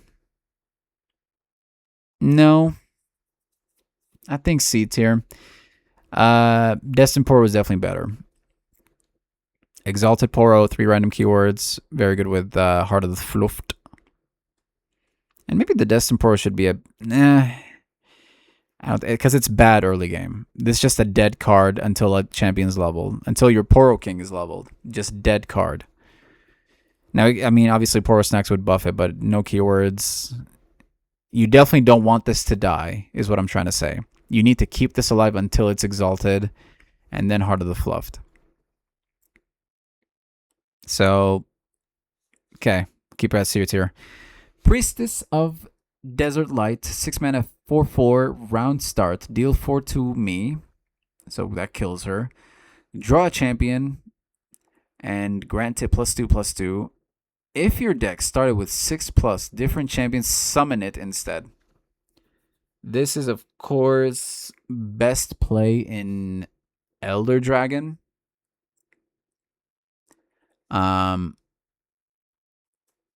Just so you can get the Deathless effect or Tough. Because if you can Tough her, she can do that effect twice. Deathless, she gets resummoned, and then she does it again. So either Tough or Deathless, I think, are the best 2 keywords. There's no other boon that buffs HP, if I'm not mistaken. Another weird card. I don't think I've ever played this card, made a deck around this card. I don't even grab it with Elder Dragon. There's better cards. Summon a champion. Now, of course, you have to keep her alive. You have to keep her alive for the round start effect. She's a 6 mana, 4 HP. Like all it takes is a Death's Grasp, and you've lost 3 mana advantage. So I am personally not a fan.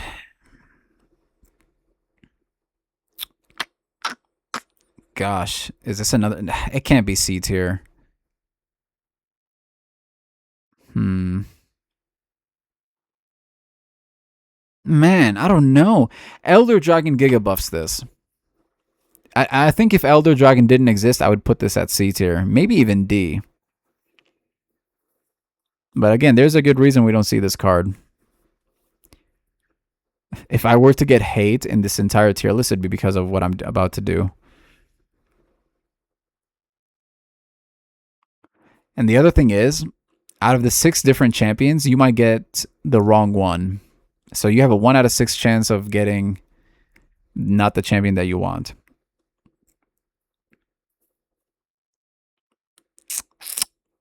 Man, I'm not a fan. I might do this. Let's think of the scenario. You're going Freljord, right? Freljord has all the big guys late game. Volibear, Tryndamere, and Nivea. Who else is fat in Freljord? Ornn. Let me take a look. Freljord is the scariest late game region champions, I think. Tryndamere, Volibear, Ornn. And it doesn't have to be just Freljord. You can go Freljord and Shurima, obviously, and then Shurima. Hello? Okay. Shurima's late game. Nasus? You're not really running Slays with her.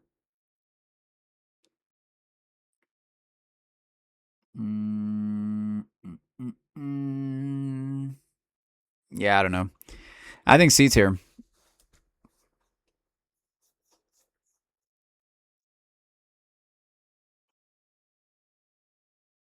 Makes sense in Elder Dragon decks, but there's 100 other cards that are better than this card in Elder Dragon decks. Moving on, Towering Hierophant, 6 mana, 6/5. Okay, good stats. Overwhelm, good. Ambush 5. So spend 5 mana burst speed, and you get a 6/5 elephant. Overwhelm. Now, of course, we're getting to the Tycoon, which is the scariest ambush card. Not ambush, but ambush support card.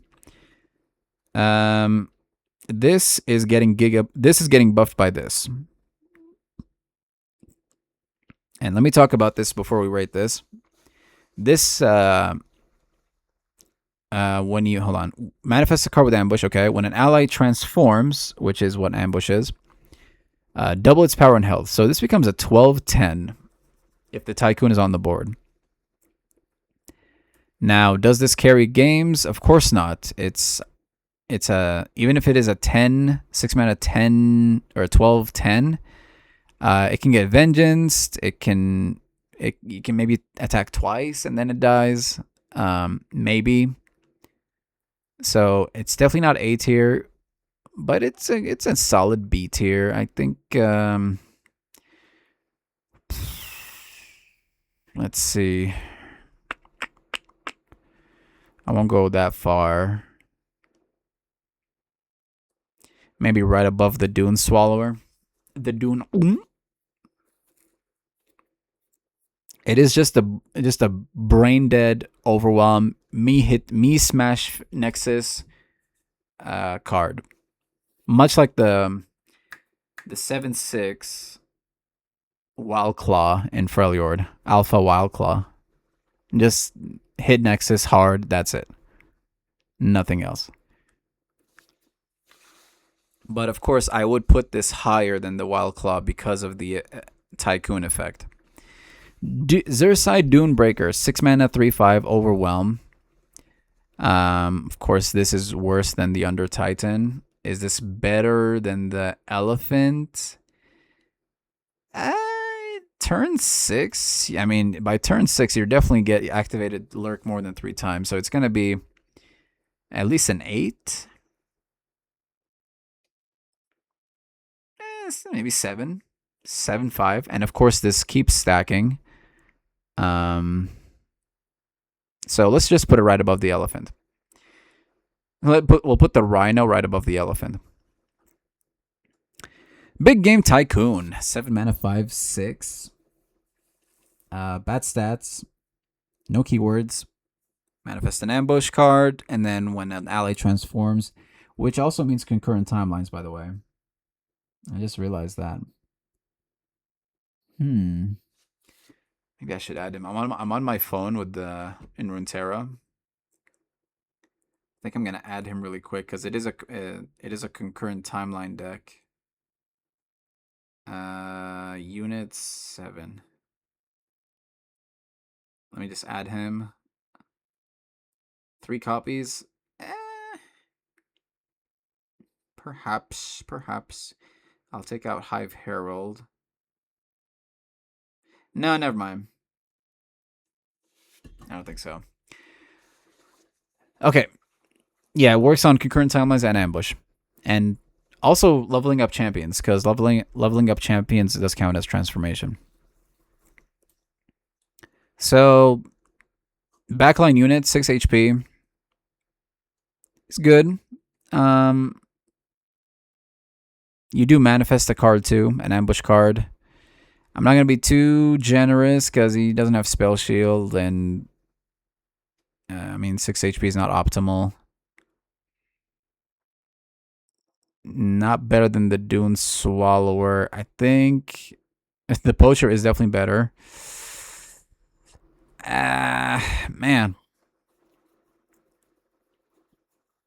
This can get out of hand very quickly. Maybe I'm being too harsh. I like the Ambassador more. I like that more. I like that more. I like that more. I like that more. Maybe right here. Right above the Xeno researchers. Okay. Moving on. Camouflaged Horror, 7 mana, 5/3. Horrible stats, evolve, fearsome. So it becomes a 7/5. Play, I strike an enemy. So basically a vengeance. Play effect, you're hitting something, 7 mana, you're hitting something with 7 mana, and you're getting a fearsome 7/5. I mean, it's a 7/5. So it can easily get Death's Grasp, Vengeance, no Spell Shield. Hive Herald is definitely better. I did used to grab this in my Concurrent Timeline deck. So let's see. Not better than these guys. So let's keep going down.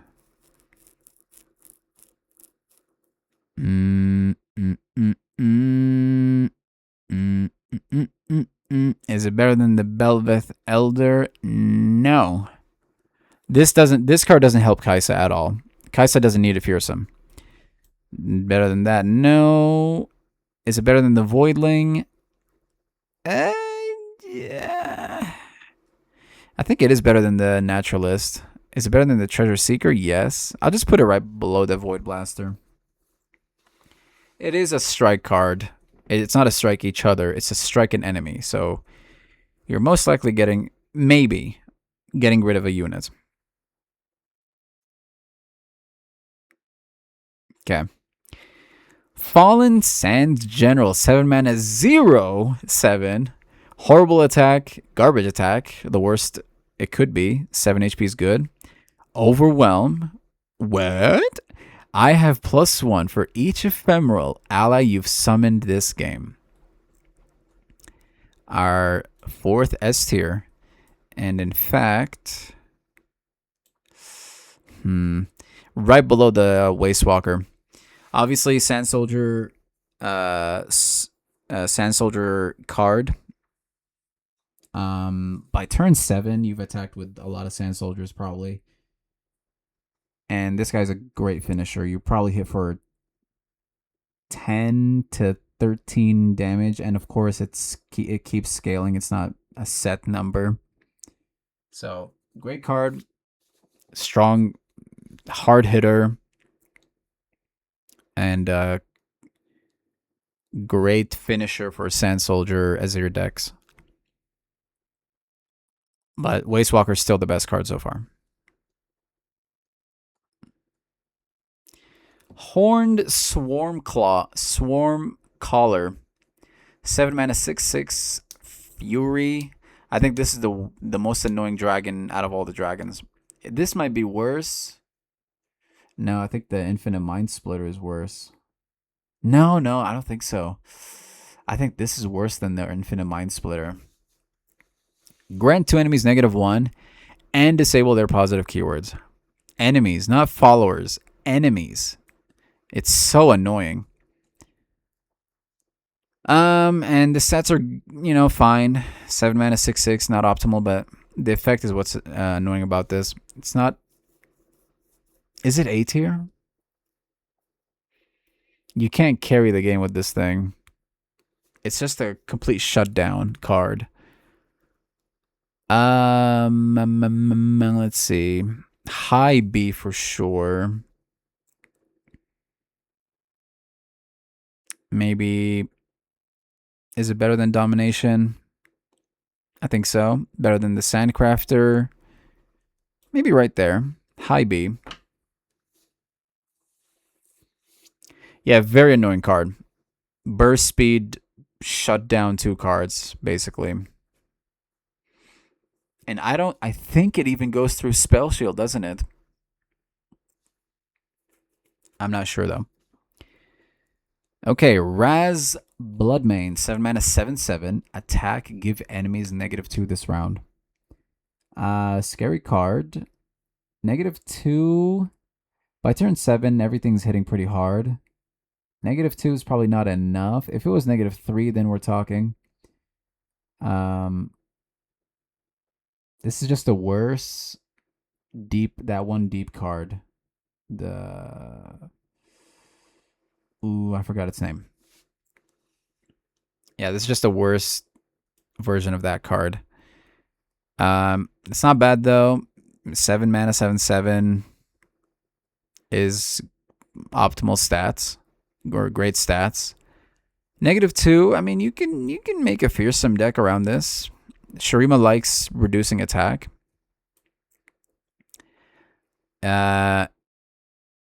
Man, it's definitely better than the Bakai.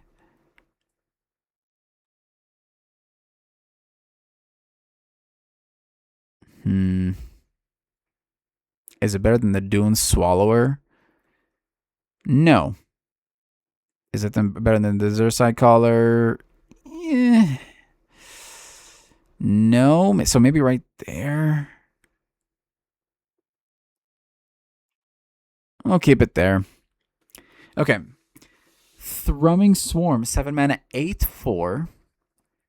Great attack, bad HP.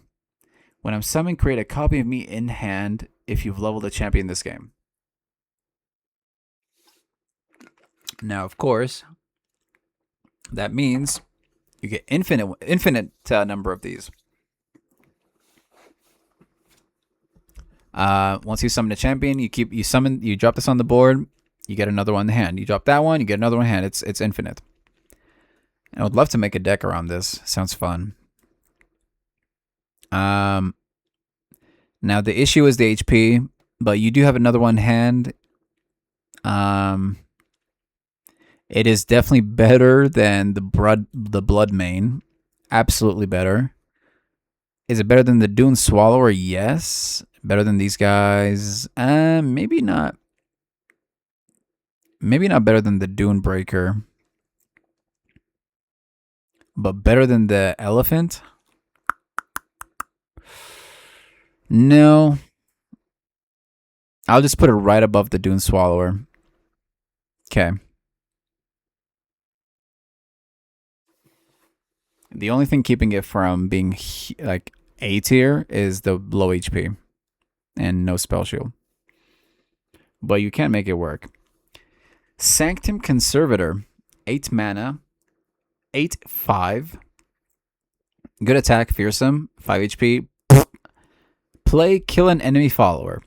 If you've slain 13 units this game, kill all enemy followers. Womp womp. Then summon a copy of me instead.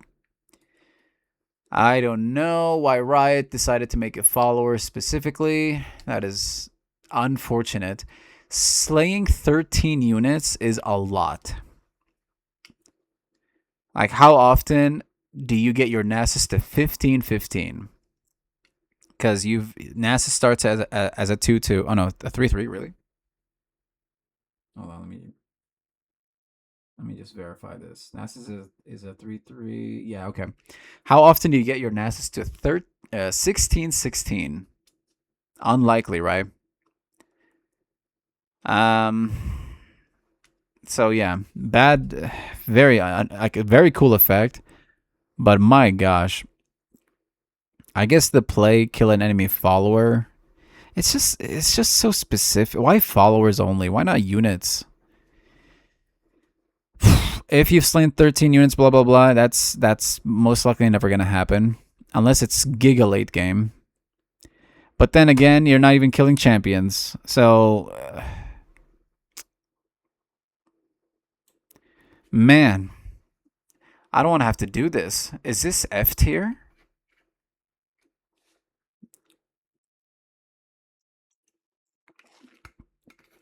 Let me Look through this again. 8 mana, 8 attack is good. Fearsome, not useful late game. 5 HP.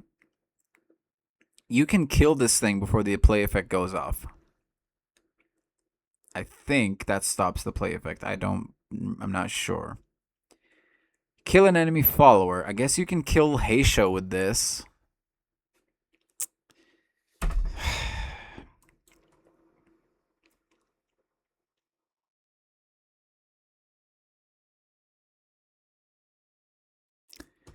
Okay. D tier. But let's drop it right there, I think.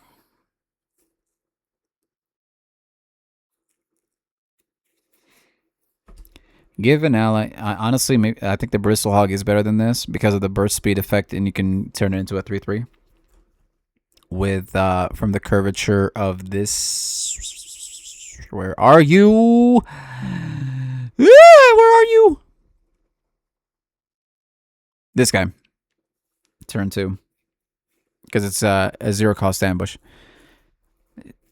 Give an ally. No, she's not F tier. Okay, there's no F tier so far.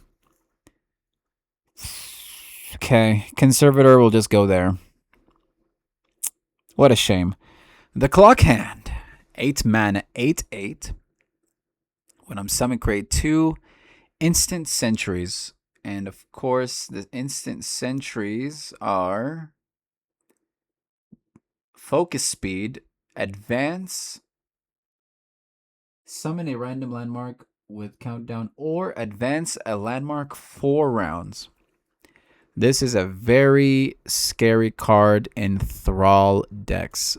You can Focus Speed, advance a full Thrall, like 8 countdown Thrall instantly, or get 2 if they're low enough. Stats are good. No keywords, but it's really the 2 instinct sentries that are very scary. I'm not gonna go A tier, but definitely high B.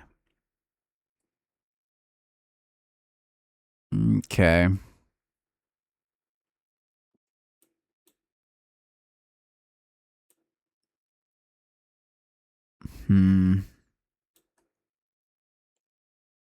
By turn 8, you probably have a lot of frozen thralls on the board. But sometimes you don't. Maybe they're all summoned, but at that point, this is just a useless card. So I'm gonna. Is this better than Herald of the Magus? I don't think so. So we'll just put it right below it. And honestly, right there. Okay, high B. Void Abomination, 9 mana, 5/5, evolve. So it becomes a 7/7. When I'm summoned, grant me all positive keywords allies have had this game. When an ally has a new positive keyword, grant it to me. Okay, this is actually better than the Void. This is better than the Hive Herald. So all the positive keywords immediately. So you're probably going to get Spell Shield. You're probably going to have Overwhelm, Scout, maybe Scout, Elusive, all the nasty stuff. Yeah, this is a pretty strong finisher. It actually sounds even scarier. Well, no, I think the Undertitan is still scarier. Because this is turn 9. And it's only hitting for 7. Unless it has Scout, then it's probably Scout Impact. Elusive, then it can't one-shot. Like, very expensive, but for low stats. So I'll just put it right above the Hive Herald. Moving on. The Sandstone Chimera, our last follower. Sandstone Chimera, 12 mana, 6/6, no keywords. I cost 1 less for each time an ally attack this game. So if you guys watched the other tier lists, this is much like the Plaza Guardian and the Scuttlegeist, I think it's called. Now, the issue with this one, Plaza Guardian has Quick Attack, Scuttlegeist has Fearsome. This has no keywords. So this is the worst one. It is such a shame. I like the card, how it looks, the splash art and everything. But man, Riot decided not to give this thing any keywords. That is a shame. Like throw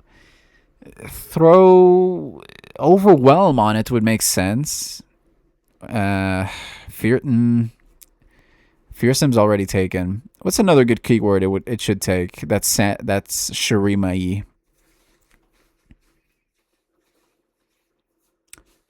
Shadow took Fearsome. Piltover took Quick Attack. Spell Shield? No. Spell Shield? That doesn't help you finish the game, though. What's a good keyword it would take? Not elusive. If it was elusive, it'd be, I think, too strong.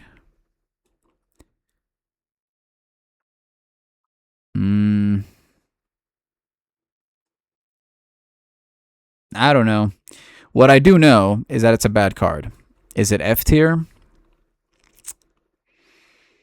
Man, this might be the first F tier. Okay, let's think about this. Let's say you've summoned one less for each time an ally. Oh, sorry, attack this game. Let's say you've attacked. Let's see, 5.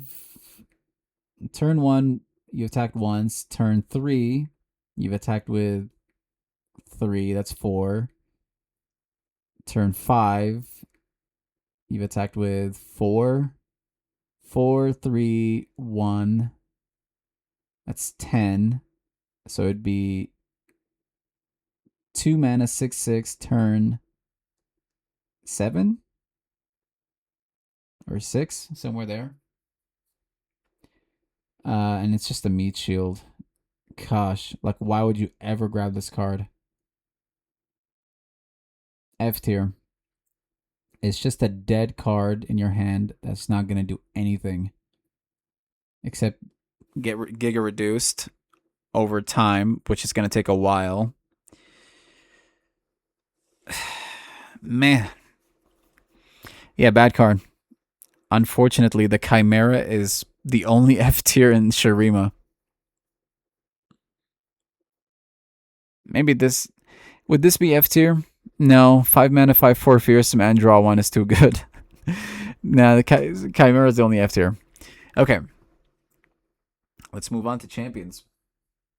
That is a shame, man. I hate to do that. Okay, Akshan. Akshan, 2 mana, 2/2 Quick Attack. When I'm summoned or strike, summon a Warlord's Palace or advance it 1 round. To level up, Warlord Palace has finished its countdown. When I level up, summon a Warlord's Horde. And then the Horde is, I mean, I'm not going to go through everything, but Akshan is for sure the strongest Shuriman. Yeah, Akshan's for sure the strongest. He's S tier. I've said this before. He's the strongest Shuriman because of the swinging glaive effect. Zilean. 2 mana, 1/4. Play. Create 4 time bombs in your deck. Then predict. I've seen you destroy 2 allied time bombs. Zilean is, I think, one of, if not the only card that doesn't mind dying and then replayed, just so you can plant more time bombs in the deck. And you predict again. So Zilean dying is actually fine, funny enough. If anything, it's good. So if you have another Zilean, you kind of want to replay him just to get more time bombs. Leveled Zilean, round start. I didn't talk about leveled Akshan. It's basically the same thing. Advance the Warlord's Horde. Okay, leveled Zilean. Round start, create a fleeting copy of each non-fleeting card I saw you play last round. Kind of complicated. Play, create 4 time bombs in your deck, then predict. So he just prints or Backline unit, time bomb spammage, and just replay. He is kind of hard to master. I will say that. But keep spamming cards that you played last turn. Create a fleeting copy of each non-fleeting card I saw you play last round. Yeah, very scary effect. Ezir. 3 mana, 1/5. Crazy good HP, bad attack, but he's a backline unit. When allies attack, summon attacking sand soldiers. You've summoned 12 allies or landmarks this game. Very easy to level Ezir, especially in Shurima with the... I've been praising the 3-cost spell too many times, but it's so good with him. Our first Ascended champion. Of course, Ascended means he levels up twice. When you summon another ally, give it +1. This is leveled up Ezir. 3 mana, 2/6. When you summon another ally, give us both +1 this round. And then once you've restored the Sun Disc, he becomes a 3 mana, 6/6. He replaces your deck with the Emperor's deck, which is has a variety of very powerful cards. Then draw one. And when allies attack, summon an attacking Sandstone Charger, which is the 5/2. Her thing. Azir is definitely scarier than Zillion. Of course, by now everyone has seen the Azir Aurelia decks. Very, very strong early, mid, and late game in that combo. Rek'Sai. 3 mana, 3/6. Great HP, good attack. Lurk. When I lurk or attack, grant lurkers everywhere +1. Round end, place me into your deck if she's on the board. She levels up if you attack with her with 10 plus power, which is very easy in Noxus and very fun to do in Noxus. In fact, that's the only region I would prefer to play with her. And when she levels, create 3 random lurkers in hand. When I lurk or attack, grant lurkers everywhere +1. Yeah, nothing crazy. She is weaker than Azir, but better than Zillion. Especially because of Noxus. She's very scary to deal with. I have leveled Rek'Sai turn 3 before. All it takes is triple Elixir of Wrath turn 3, open attack. +3/+3. That's 6, 9. Actually, it only takes 2. Isn't that crazy? Because that's 6, and then when she attacks, she automatically activates Lurk, and that puts her at 10. You can level Rek'Sai with 2 Elixir of Wraths. Turn 3. You're hitting for 10 Overwhelm. Turn 3. So insane. So fun. Moving on. Ziggs. 3 mana, 3/4. Good stats. Attack. I deal 1 to my blocker and the enemy nexus. You've destroyed 4 allied landmarks to level him up. Pretty easy to do. He doesn't have to see it. Leveled Ziggs, 3 mana, 4/5. I deal 2 to my blocker and the enemy nexus. When you destroy an allied landmark, deal 2 to the enemy nexus. I do think Ziggs is better than Zillion. Better than Rek'Sai? Maybe not. Rek'Sai is kind of scarier, but he's definitely better than Zillion. Scarier to deal with than Zillion. Nidari, 4 mana, 5/3. Quick attack, okay. Good stats. Low HP, but she makes it up with quick attack. I've seen you summon or transform 4 other allies. Hard to level her based on how I play her. She has to see it, which means she can't be in hide on. I was gonna say hide on bush like Faker's tag. She can't be in shadow in the bush. She has to be Nidalee. I've seen you summon or transform for other allies. Hard to do, because especially that she's a 3 HP unit. She's easy to kill. And then when she levels up, 4 mana 6/4, quick attack and overwhelm. Pack Mother Nidalee. Nexus Strike, transform me back into Nidalee and create a Javelin Toss in hand. Javelin Toss, deal 4 to an enemy. If there are no enemies when I'm played, I target the enemy Nexus instead. It's kind of like Final Spark, but worse because it's not overwhelm.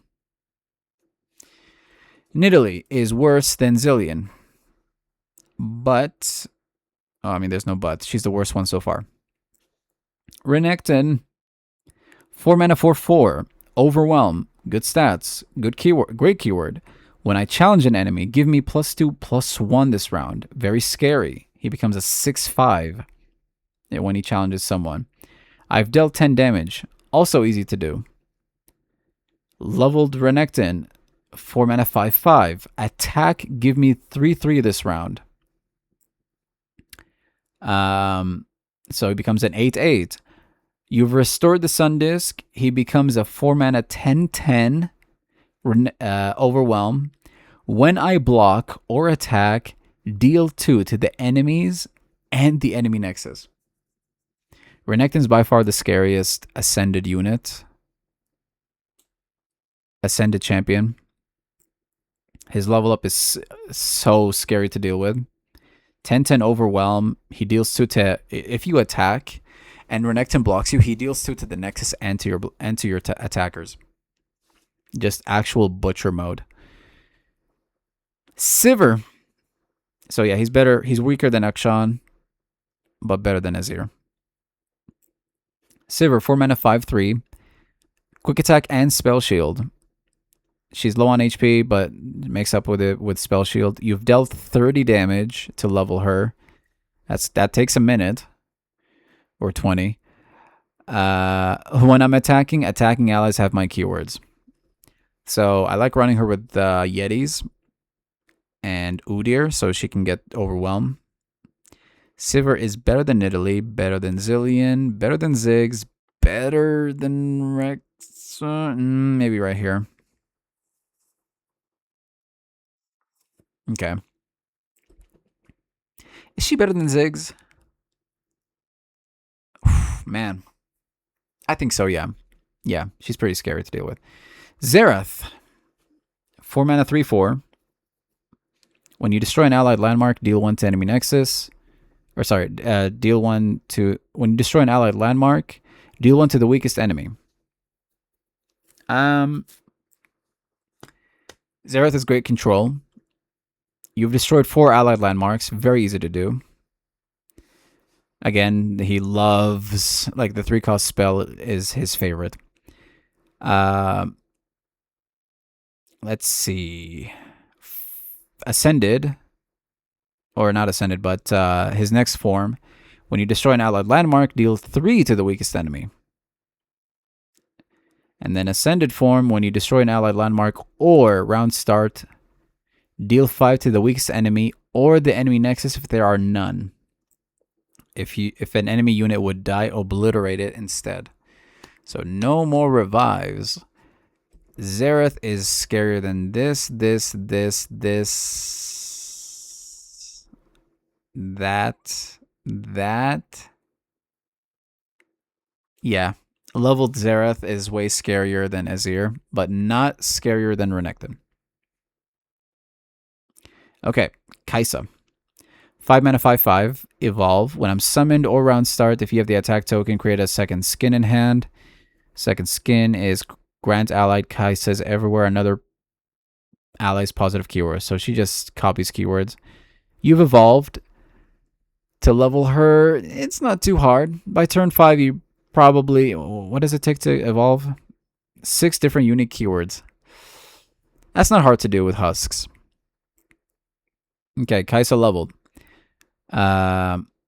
Same thing, second skin in hand. Attack, deal 1 for each positive keyword I have to enemies or the enemy Nexus, the lowest health first.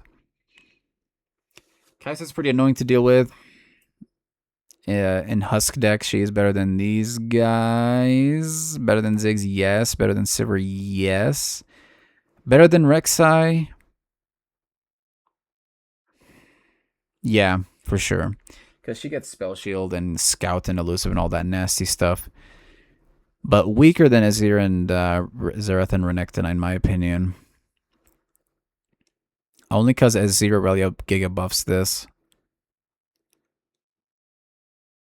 Okay. She's mid. Talia. 5 mana, 3/5. Bad attack, good HP. Play, summon an exact copy of an allied landmark. You've summoned 5 landmarks to level her up. In a heavy landmark deck, that's not too hard to do. Talia leveled 5 mana, 4/6. Play, summon exact copy of landmark, same thing. Attack, I deal 2 to my blocker 3 times. If it's dead or gone, I deal 2 to the enemy nexus instead. Talia loves Overwhelm. If she doesn't have Overwhelm, she's pretty pathetic. Well, not that scary, but if she does have Overwhelm, she hits pretty hard. Better than Nidalee, better than Zillion, better than Ziggs. The heart of the tree Giga buffs her, because you can summon 2 of that 6-cost landmark, and that is insane. So I'm gonna jump her to here. Not better than Kaisa though, I think.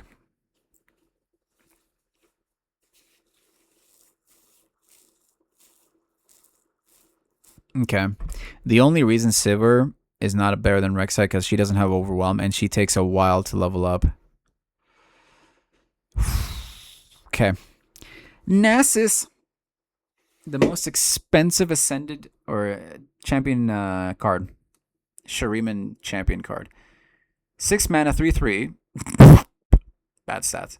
I have +1/+1 for each time you've slain this game. And of course, he can. He doesn't have to see all this. Slain is just. He can be in hand or in the deck. So I've struck for 10 damage in 1 strike. Not hard to do. You do have to get him to 10 though, so you have to slay at least 7 units, which does take a little bit. But you probably go Shadow Isle to make it easy. And another reason you go Shadow Isle is because leveled Nasus gets Spell Shield, and you can Atrocity him. Enemies leveled Nasus has the same thing, except enemies have -1 attack. Ascended Nasus, enemies have -3 attack. Spell Shield Fearsome. Fearsome, of course, is not as scary as Overwhelm, so he's not stronger than Renekton. I would go Nasus is, let's see. He's definitely the weakest Shuriman champion, in my opinion. Is he is better than Talia? Is he better than Kaisa? I don't know. Maybe I should just bump him right there. I just want to put all the Ascended brothers next to each other. I'll just put him right there. Okay.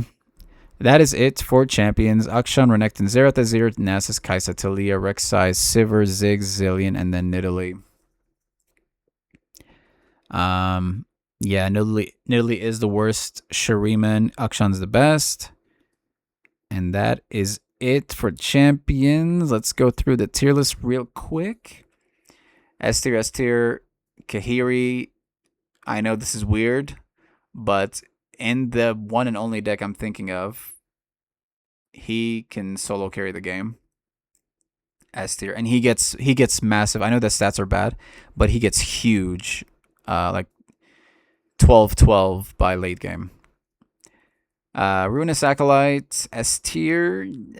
Man, maybe this needs to jump down to A tier. I think this goes.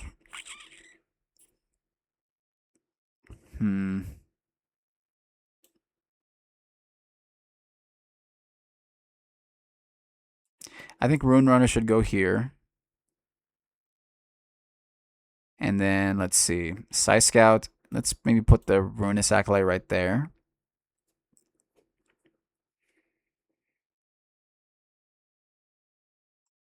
This goes here.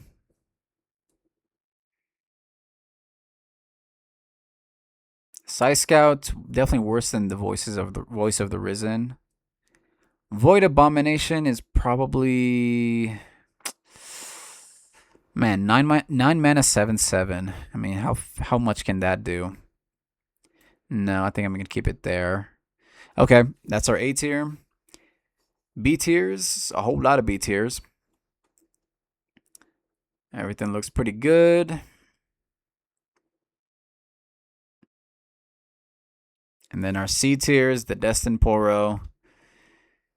Yeah, I mean, again, the Destined Poro gets 3 random keywords, but those keywords could be useless. So it's one of the worst.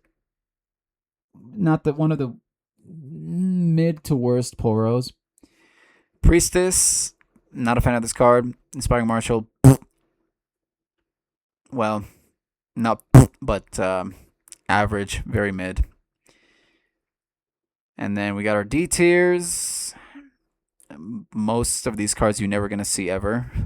And then the Chimera that has never been played ever in any deck. That is it for the Shurima tier list. Thank you guys for watching. Let me know what you think. If you agree or disagree, take care. GG.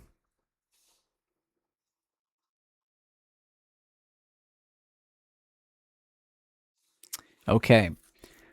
2.5 hours. So I do want to keep streaming. So we're gonna end the stream and then I'll be right back.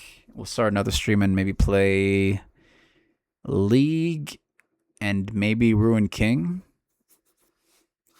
for a little bit. Maybe just League or something. We'll see. Be right back, champ.